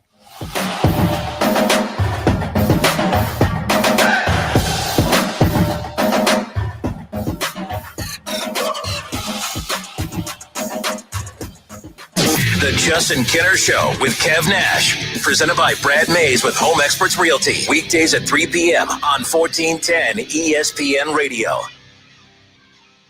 ESPN 1410 Wing AM weather. The mid-afternoon and early evening will be mostly cloudy with a chance of showers and thunderstorms, a high near 90. Tonight's going to be mostly cloudy with a chance of showers and thunderstorms, a low near 68. And tomorrow's going to be mostly cloudy, a high near 84. I'm Pete Spivak for 1410 ESPN Radio. The Labor Day event from Dell Technologies is here. End the summer strong by starting up a new season of productivity. Your business upgrade begins with up to 48% off top-rated laptops, like Vostro, taking performance to the next level with 12th Gen Intel Core processors. It's time to push your growing business even further. What's next for you? Upgrade today by calling 877-ASK-DELL. That's 877-ASK-DELL. When you bundle your renters and auto insurance with Progressive, you could save money, but it doesn't cover any terrible memories living rent-free in your head. You remember that time you were singing in the shower, and then you heard a knock on the wall, and then you realized that your bathroom shared a wall with your neighbor's bedroom, and all you could do was stand there silently, thinking about all the other things they may have heard in the 4 years you've lived there? Yeah, good times. Sorry, we can't save you from that memory, but we could save you money bundling your renters and auto insurance with Progressive. Coverage from Progressive Casualty Insurance Company, affiliates, and third-party insurers. Renters insurance and bundle discount not available in all states or situations. My brother-in-law died suddenly, and now my sister and her kids have to sell their home. That's why I told my husband we could not put off getting life insurance any longer. An agent offered us a 10-year, $500,000 policy for nearly $50 a month. Then we called SelectQuote.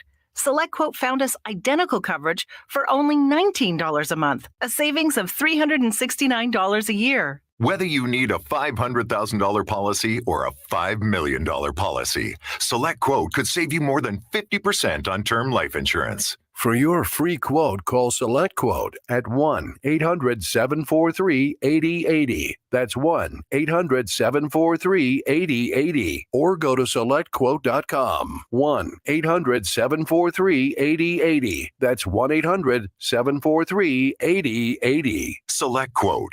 We shop. You save. Full details on example policies at SelectQuote.com/commercials. This radio commercial was made to convince you to stop speeding. We can't use law enforcement siren sound effects on the radio, so we'll use other equally jarring sound effects to get your attention, like telling you if you get a speeding ticket, it doesn't end there. You have to pay expensive fines. You can't go to your friend's wedding because that also costs money. And your insurance rates could increase. See, we didn't have to use law enforcement sirens after all. Getting a speeding ticket has consequences. Sooner or later, speeding catches up with you. Brought to you by NHTSA. If you need new roofing, siding, or gutters, skylights, or patio enclosures, if you're a homeowner or business and need someone you can trust, don't take a chance. Enhance with Lance. Lance Roofing and Siding in Fairborn has been satisfying customers since 1993 and hold an A+ rating with the Better Business Bureau. Lance Roofing and Siding, 8460 Dayton Springfield Road in Fairborn. Call for a free estimate at 864-2722. That's 864-2722. Or online at lanceroofing.com. Staples has everything for school at great prices. So this year you won't go back to school. You'll be ready to move forward and master 5th grade math. I can't do this. It's impossible. Not you, Dad, your daughter. Staples will help her move forward. Right. Right now, Staples one-subject notebooks are just 35 cents each. Plus, during the backpack clearance event, you'll save up to 50% on select backpacks, lunch bags, and water bottles. Staples, this year we're not going back. We're going forward to school. In-store only, ends 9/3, limit 30 on notebooks.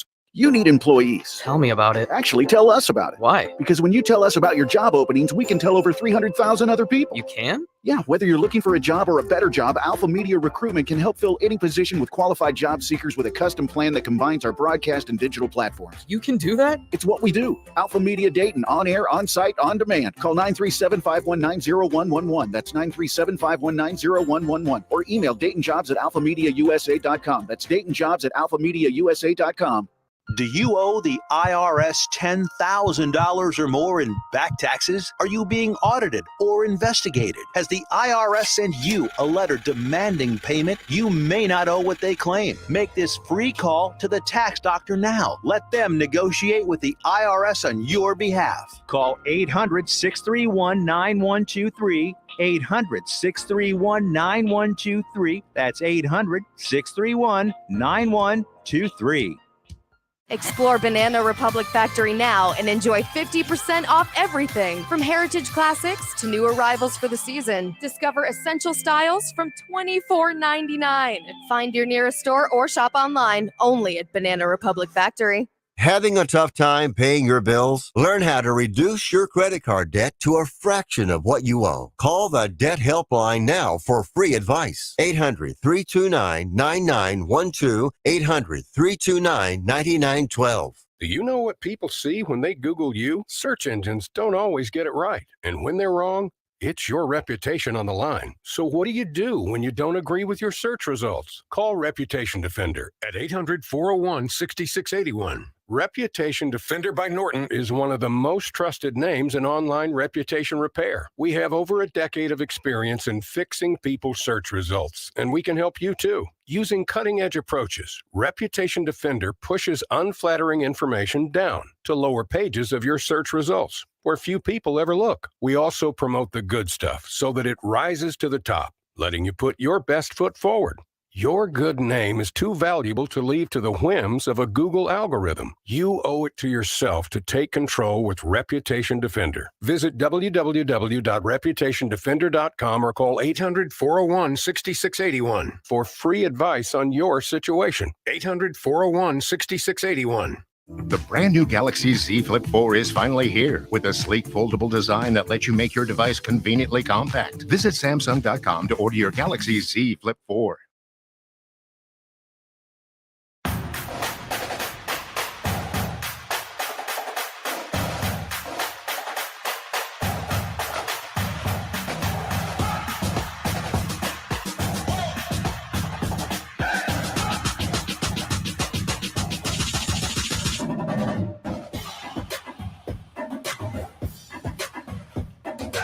Yes, week one of the college football season is officially here. Ohio State kicks off the season this Saturday night against the Fighting Irish, Notre Dame Buckeyes.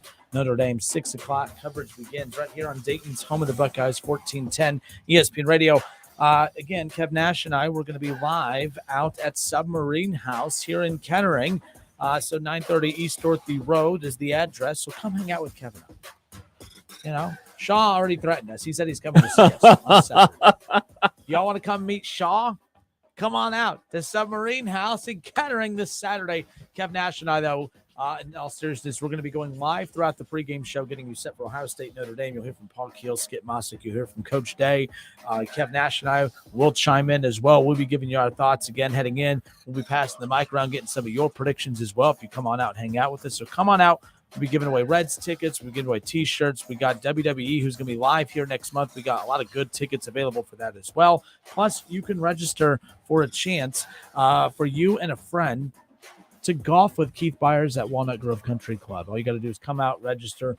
We'll draw a winner. And, of course, a couple passes for you. And we'll be setting up a time to golf with not just Keith Byers, but myself as well. But let's be clear. We all know that Keith Byers is that's who you're really winning an outing with. You know, you got to put up with me, but you get to golf with Keith Byers. So come on out and register this Saturday again at Submarine House. We'll be out there from starting at 6 o'clock, right up to kickoff at 7:30. We'll be hanging out, of course, for the start of the game. So come on out again, Submarine House in Kettering this Saturday night. All right.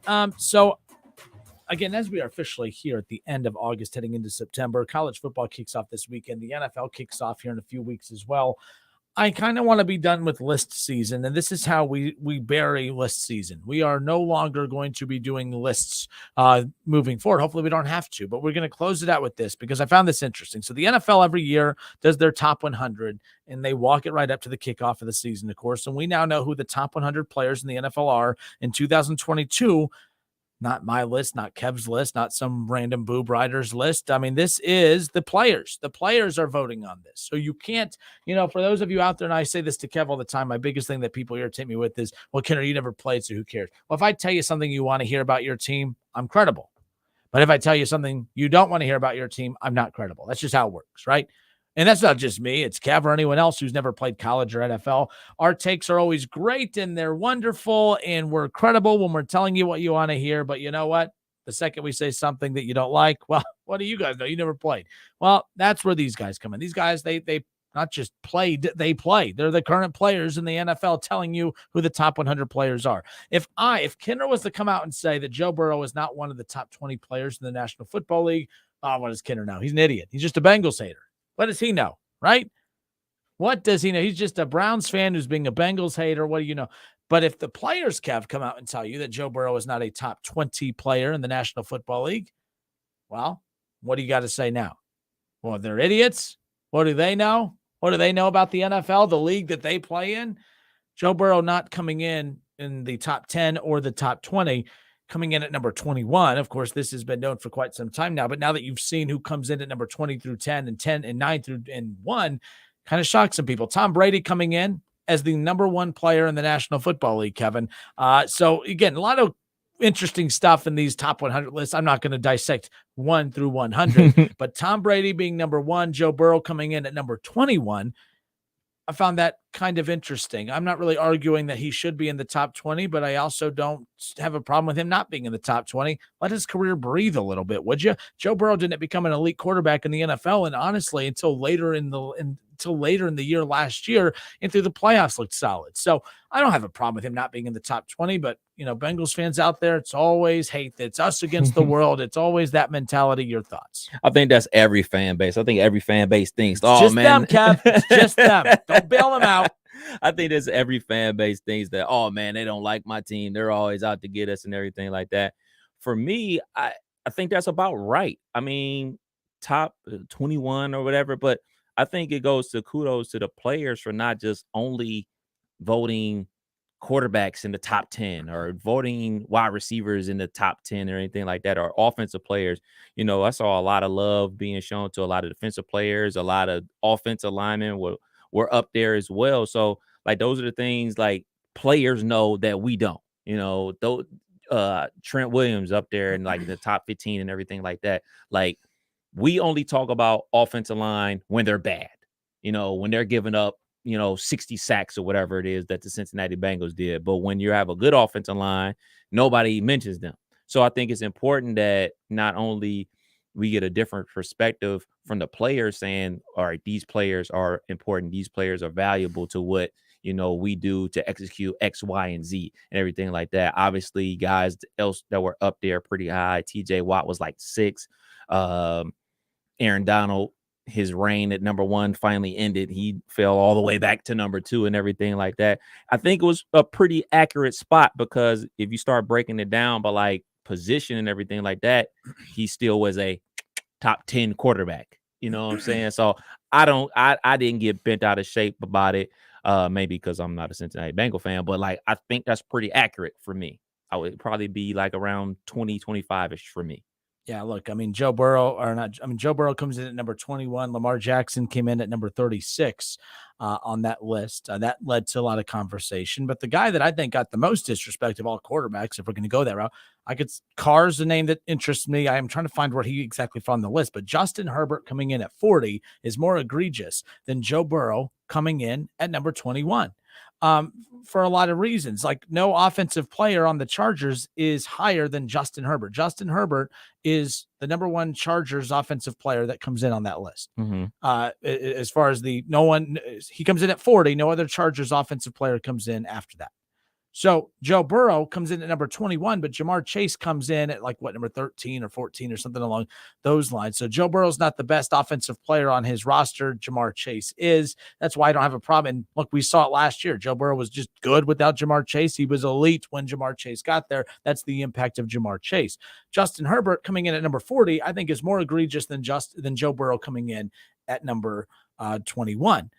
Justin Herbert statistically has had the best 2-year stretch than any quarterback in the history of the NFL. He's thrown for more yards and he's thrown for more touchdowns and he's had more 300+ yard games than any quarterback in the history of the NFL, including Patrick Mahomes. Now, postseason success matters. Joe Burrow getting that love at number 21 is because his team didn't just make the playoffs, but made a trip to the Super Bowl. So the team success of the Chargers has obviously impacted Herbert, but statistically, Herbert is a much better quarterback than Joe Burrow.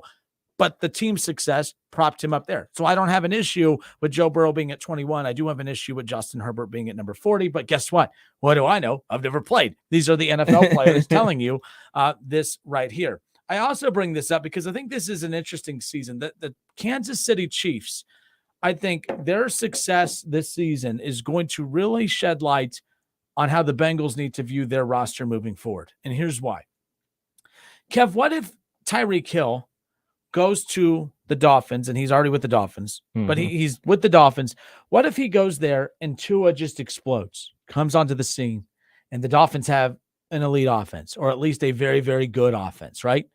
And they look good in preseason. You saw that big throw. I mean, there was a great highlight throw. You didn't see those throws from Tua last year. You didn't see those plays from the Dolphins offense last year. Tyreek Hill already having a huge impact there. What if, Kev, Patrick Mahomes doesn't miss a beat without Tyreek Hill? Let's say his touchdown numbers remain the same, Kev. Let's say his passing yards remain the same, Kev. Let's say all of that. And Tyreek Hill has a great year and elevates Tua over in Miami. What if that happened? Like, what does that say about the dynamic between Patrick Mahomes and Tyreek Hill? Because it doesn't say, like, to me, Tyreek Hill didn't need Patrick Mahomes, apparently, if he goes on and does great things with the Dolphins. And what it says is Patrick Mahomes didn't need Tyreek Hill to be dominant if he has a great year there. That's going to fascinate me because I think the Bengals, who I don't think anyone has a problem with them saying already, T. Higgins, Jamar Chase, Joe Burrow, that's our main priority. But what if Tyreek Hill, like I said, elevates the Dolphins to an elite offense and Patrick Mahomes is elite even without Tyreek Hill? Does that send a message to the Bengals that maybe we don't need to invest into all three? Then we don't need to invest into that number one to where we have to put all of our money into a wide receiver at the risk of losing other key elements. I'm just saying it's going to be an interesting dynamic. We're going to find out if the Bengals are right in this approach, because if the Chiefs go on and don't miss a beat without Tyreek Hill, and Tyreek Hill still does great things over with Miami, I think that the Bengals have they need to sit back and look at that and say, no, we don't need Jamar Chase, but I also don't think that they need to make him the highest paid wide receiver in football when that time comes years from now. I'm fascinated to see what happens with the Chiefs without Tyreek Hill in that approach. I think they're still going to be good because Andy Reid is just that good. I think that they have a system in place that puts people in position to make big plays. And obviously they still have, Kelsey there too. It ain't like he's scraping from the barrel with me and you playing wide receiver. Like he's still got some dogs out there playing the wide receiver position. Yeah, things aren't going to be exactly the same without Tyreek Hill and everything like that. But as far as the Cincinnati Bengals are concerned, yeah, you need to look at everything. You don't need to be married to just one situation at all times. You need to be able to be flexible. And if the time comes where money just ain't going to work for you to pay all three, or you can only pay two, and it's going to have to be that way. You can't go into a season saying like, all right, we're paying player X, Y, and Z no matter what. You can't operate like that. You have to be flexible, and you have to have a cap on what you're willing to pay anybody, because you're playing in a salary cap sport. And I think that was much how the Kansas City Chiefs operated. Is like, look, this is what we have to offer, because we still have to do X, Y, Z, Z, A, and everything like that. And if you're able to find yourself a trade partner, you can trade, go get a new contract, and we get pieces back. Then that's how you operate. That's how you got to operate. You can't be beholden to just one style. At least that's how I view it. I don't think that you can be just saying like, this is our way and this is the only way we're going to operate business forever into the future. Well, I also think this is an important season coming up for the you look at the market for wide receivers. Keep in mind, if the Chiefs fall off because Tyreek Hill leaves, that's only going to up the value of Jamar Chase and T. Higgins even more. But like I said, if the Chiefs don't miss a beat without Tyreek Hill, and like to your point, like there's a lot, it's not just there's so many other moving elements to it. It is the fact you have Andy Reid and Bieniemy and the great offensive minds that run that offense. But you know how the league works, though. If that copycat, like, oh man, you see how much the Chiefs took a step back when they lost Tyreek Hill. Holy crap, the Bengals better not let T. Higgins and Jamar Chase go. But if the Chiefs don't miss a beat without Tyreek Hill and it's just plug and play, there's going to be a lot of people questioning, is it necessary? I mean, that was the perception years ago. You don't need an elite wide receiver to win it all or to be an elite team. You don't need that. Now I feel like everyone's panicking, and the Rams and the Raiders, and now the Dolphins and the Bengals are going to be up soon too. Where everyone's panicking and they're throwing a ton of money towards wide receivers. Those teams are either going to be regretting that decision here in the very near future, or they're going to be looking like getting deals here in the near future. Because I think the wide receiver position, it's all going to hang on the balance of what the Chiefs and the Dolphins prove this upcoming season, in my opinion. I think it's a tad bit different with the Cincinnati Bengals because they drafted those guys. They didn't spend free agent dollars to acquire them from somebody else. If you spend big money on your own guys, I really don't have a big problem with it. If you go outside and spend big money, that's like kind of like where you find yourself in trouble and everything like that. And you talked about like the extra moving parts with the Kansas City Chiefs about Andy Reid and offense and everything like that. There's moving parts with the Dolphins as well. They got a new head coach bringing in the new scheme and everything like that. It isn't just like, all right, Tyreek Hill just showed up one day down there in Miami and like, oh, boom, there now Tua's off and balling out of control. Like they revamped the entire offense and everything like that. So those are like some of those extra moving parts. But I did have a question for you. What do these three players have in common? Riddle me this, Batman. DK Metcalf, Terry McLaurin, and Deontay Johnson. They all have bum-ass quarterbacks. Did I win? That is true. No, but they have all put up great numbers without elite quarterbacks. Maybe that's not what you were looking for. It is not, but that is also good. All three of them signed contract extensions this year, and neither one of them were in the NFL top 100 players. Say that again. All three of them signed contract extensions this offseason, and neither one of them were in the NFL's top 100 players. There you go. Because I was watching the episode with TJ Watt, and then they said, here's players 110 through 111 or whatever. And all three of them were in that spot. So all I'm saying, and no, you're right. And like, it's not just the Chiefs, by the way, real quick. It's the Packers as well. If Aaron Rodgers goes and balls out without Devontae Adams, okay, that like the Raiders, I mean, there's teams are going to look desperate now. Like the Dolphins giving up everything they did will look desperate if the Chiefs go on and just like a well-oiled machine, don't miss a beat without Tyreek Hill. If the Packers go on, and I know that sounds silly, like I think it sounds silly, but then again, it is Aaron Rodgers. We've seen the performances he's had. Remember when they had their entire wide receiver crew out last year because of COVID? That entire position group was wiped clean, right? No pun. I mean, that sounds like an oxymoron there. But anyways, you see what I'm saying? Like, remember, he went out and just balled out. Yep. Didn't miss a beat. So it's just one of those things. But again, it's one thing for one game. Can you sustain it over an entire 17-game regular season? Right. Preseason wasn't great for the Packers from the wide receiver standpoint. But all I'm saying is if the Packers go on to have a great offensive – if Aaron Rodgers is top 5 this year and Patrick Mahomes is top 5 in pass attempts and passing yards and touchdowns and all that fun stuff, if they do that after losing Devontae Adams and losing Tyreek Hill, I think the Raiders are going to – and the Raiders don't, improve much and the Dolphins don't improve much. I think that those teams are going to look silly when it's all said and done considering how much they had to give up to get those guys. It's not like those guys aren't super talented. I'm not saying that. But it always goes back to the question, do you need those guys to be a successful team?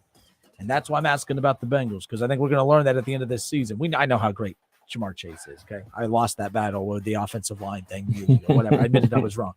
But if these teams show that, oh man, the Packers show they don't need Devontae Adams to be elite offensively. If the Chiefs prove they don't need, all right, their top guy Tyreek Hill to be elite offensively, then if the Bengals are having issues being able to plug holes in the near future because all their money goes to wide receiver, that's something that you have to look at. But again, I'm getting way ahead of myself.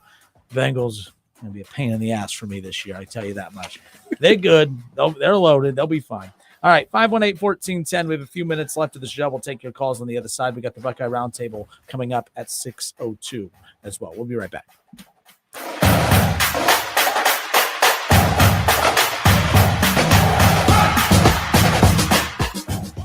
Listen, stream, watch. It's the Justin Kinner Show with Kev Nash right here on Dayton's ESPN Radio, 1410 Wing AM. The NFL season is right around the corner, and with the season about to kick off, you can get in on all the action with DraftKings, the official daily fantasy partner of the NFL. To celebrate the best time of year, DraftKings is giving all new customers a free shot at a $1 million top prize during Week 1. If you haven't tried DraftKings yet, now is the time. It's simple. Just pick your lineup, stay under the salary cap, and see how your team stacks up against the competition. Nothing adds to the excitement of watching a game quite like having a free shot at a huge cash prize. And while you're perfecting your daily fantasy skills, don't forget to check out DraftKings free play pools, where there's even more cash up for grabs. Head to the app now. Download the DraftKings app now and use code WING1410. For a limited time, new customers get a free shot at a $1 million top prize during Week 1. Enter code WING only at DraftKings, the official daily fantasy partner of the NFL. Minimum $5 deposit required. Eligibility restrictions apply. Void where prohibited. See DraftKings.com for details. Okay, everyone gather around. I have some exciting. Running her shoe factory, Kendra talks the talk and walks the walk. We're switching to green energy. She needs a biotech consultant to erase her carbon footprint. All operations will net zero emissions. Indeed can help her hire great people fast. I need Indeed. Indeed you do. You can schedule and conduct virtual interviews all from your employer dashboard. Visit Indeed.com/credit and get $75 towards your first sponsored job. Terms and conditions apply. Now, local businesses can get closer to every customer in their city with fast, affordable shipping. Introducing USPS Connect Local. You want speed? We deliver same or next day. You want savings? We give you supplies at a flat rate. You want less legwork? We do free pickups. Move your local business forward with the United States Postal Service. Let's connect at USPSconnect.com/local. Specific markets, restrictions apply. Same day or next day delivery expected, but not guaranteed with entry close to final destination. If you need new roofing, siding, or gutters, skylights, or patio enclosures, if you're a homeowner or business and need someone you can trust, don't take a chance. Enhance with Lance. Lance Roofing and Siding in Fairborn has been satisfying customers since 1993 and hold an A+ rating with the Better Business Bureau. Lance Roofing and Siding, 8460 Dayton Springfield Road in Fairborn. Call for a free estimate at 864-2722. That's 864-2722 or online at lanceroofing.com. everyday values are at only one place, Frickers. Monday, boneless frickin' chicken wings. Tuesday, traditional frickin' chicken wings. Wednesday is all about that steak. Thursday, frickin' chicken chunks. Frickers, where kids 10 and under eat free every day. Remember draft beer specials, everyday values, and kids eat free every day. The home for money-saving value is the home for fun, food, sports, and spirits, Frickers. Grammy Award-winning bassist Oteil Burbridge has gathered an incredible cast of friends and musicians to join him for the not-to-be-missed Jam Band Concert of the Year, featuring Melvin Seals, Steve Kimmick, Eric Krasno, and Johnny Kimmick. Oteil and friends will perform a set steeped in the spirit of the Grateful Dead, the Allman Brothers Band, and more at Rose Music Center at the Heights on September 8th. Tickets starting at only $23.50 are on sale now at Ticketmaster.com and the Rose Music Center box office. Don't miss Oteil and friends live at the Rose on September 8th. This radio commercial was made to convince you to stop speeding. We can't use siren sound effects on the radio, so we'll use other equally jarring sound effects to get your attention, like telling you that whether you drive a little over the speed limit or a lot, you can crash just the same. You could hurt yourself or worse, others.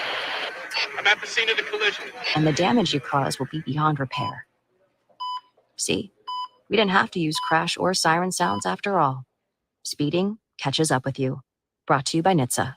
Got chronic joint pain but want to avoid steroids and surgery? Take some advice from pro football legend Emmitt Smith. Call QC Kinetics. Let QC Kinetics help you improve your quality of life with biologic therapies that get your body to repair and restore damaged tissue. These exciting new regenerative treatments from local medical professionals can help your body heal itself with lasting pain relief. Trust me, you want to avoid surgery if you can. Check out these biologic treatments to see what your options are. QC Kinetics, restorative, regenerative solutions with no downtime, no surgery, no drugs. I'm talking about joint pain we all can relate to in your knees, your shoulders, your hips, and your lower back. They'll get you feeling good again. Get relief now. What are you waiting on? Make the call to QC Kinetics. Tell them Emmitt Smith sent you. Call QC Kinetics, 937-936-0325. That's 937-936-0325. 937-936-0325.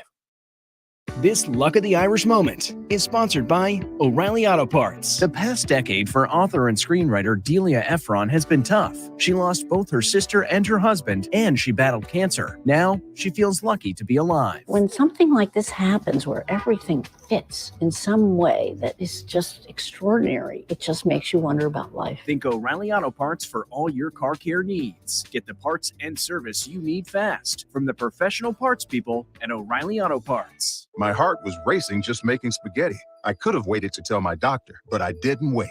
I was short of breath just reading a book. I could have delayed telling my doctor, but I didn't wait.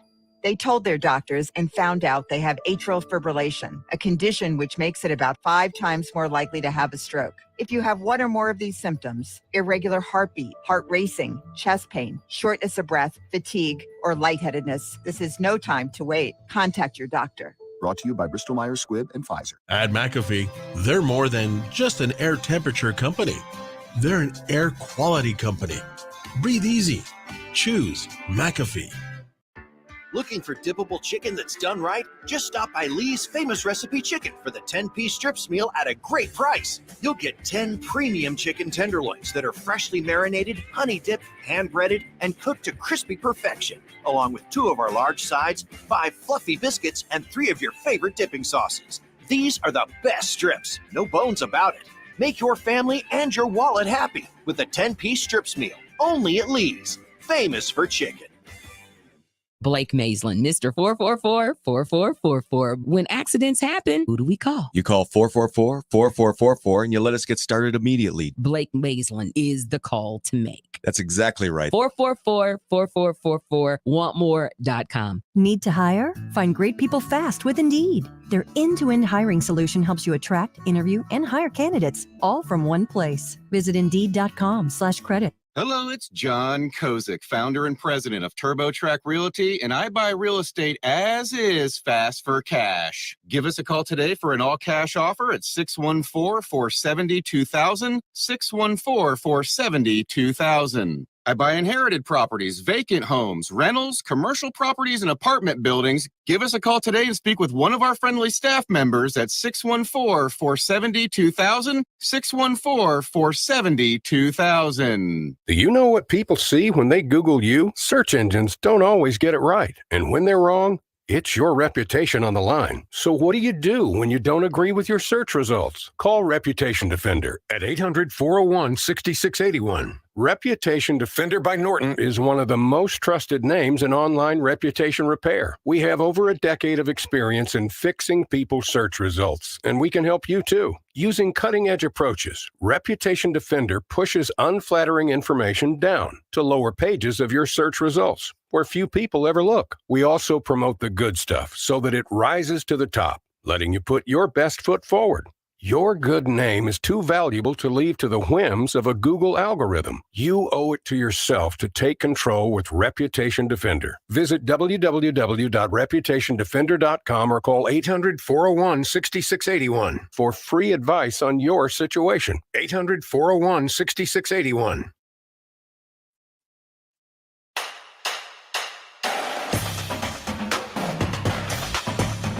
All right, we only have a few more minutes remaining here of the show today. We do have the Buckeye Roundtable coming up next right here on Dayton's home of the Buckeyes, 1410 ESPN Radio.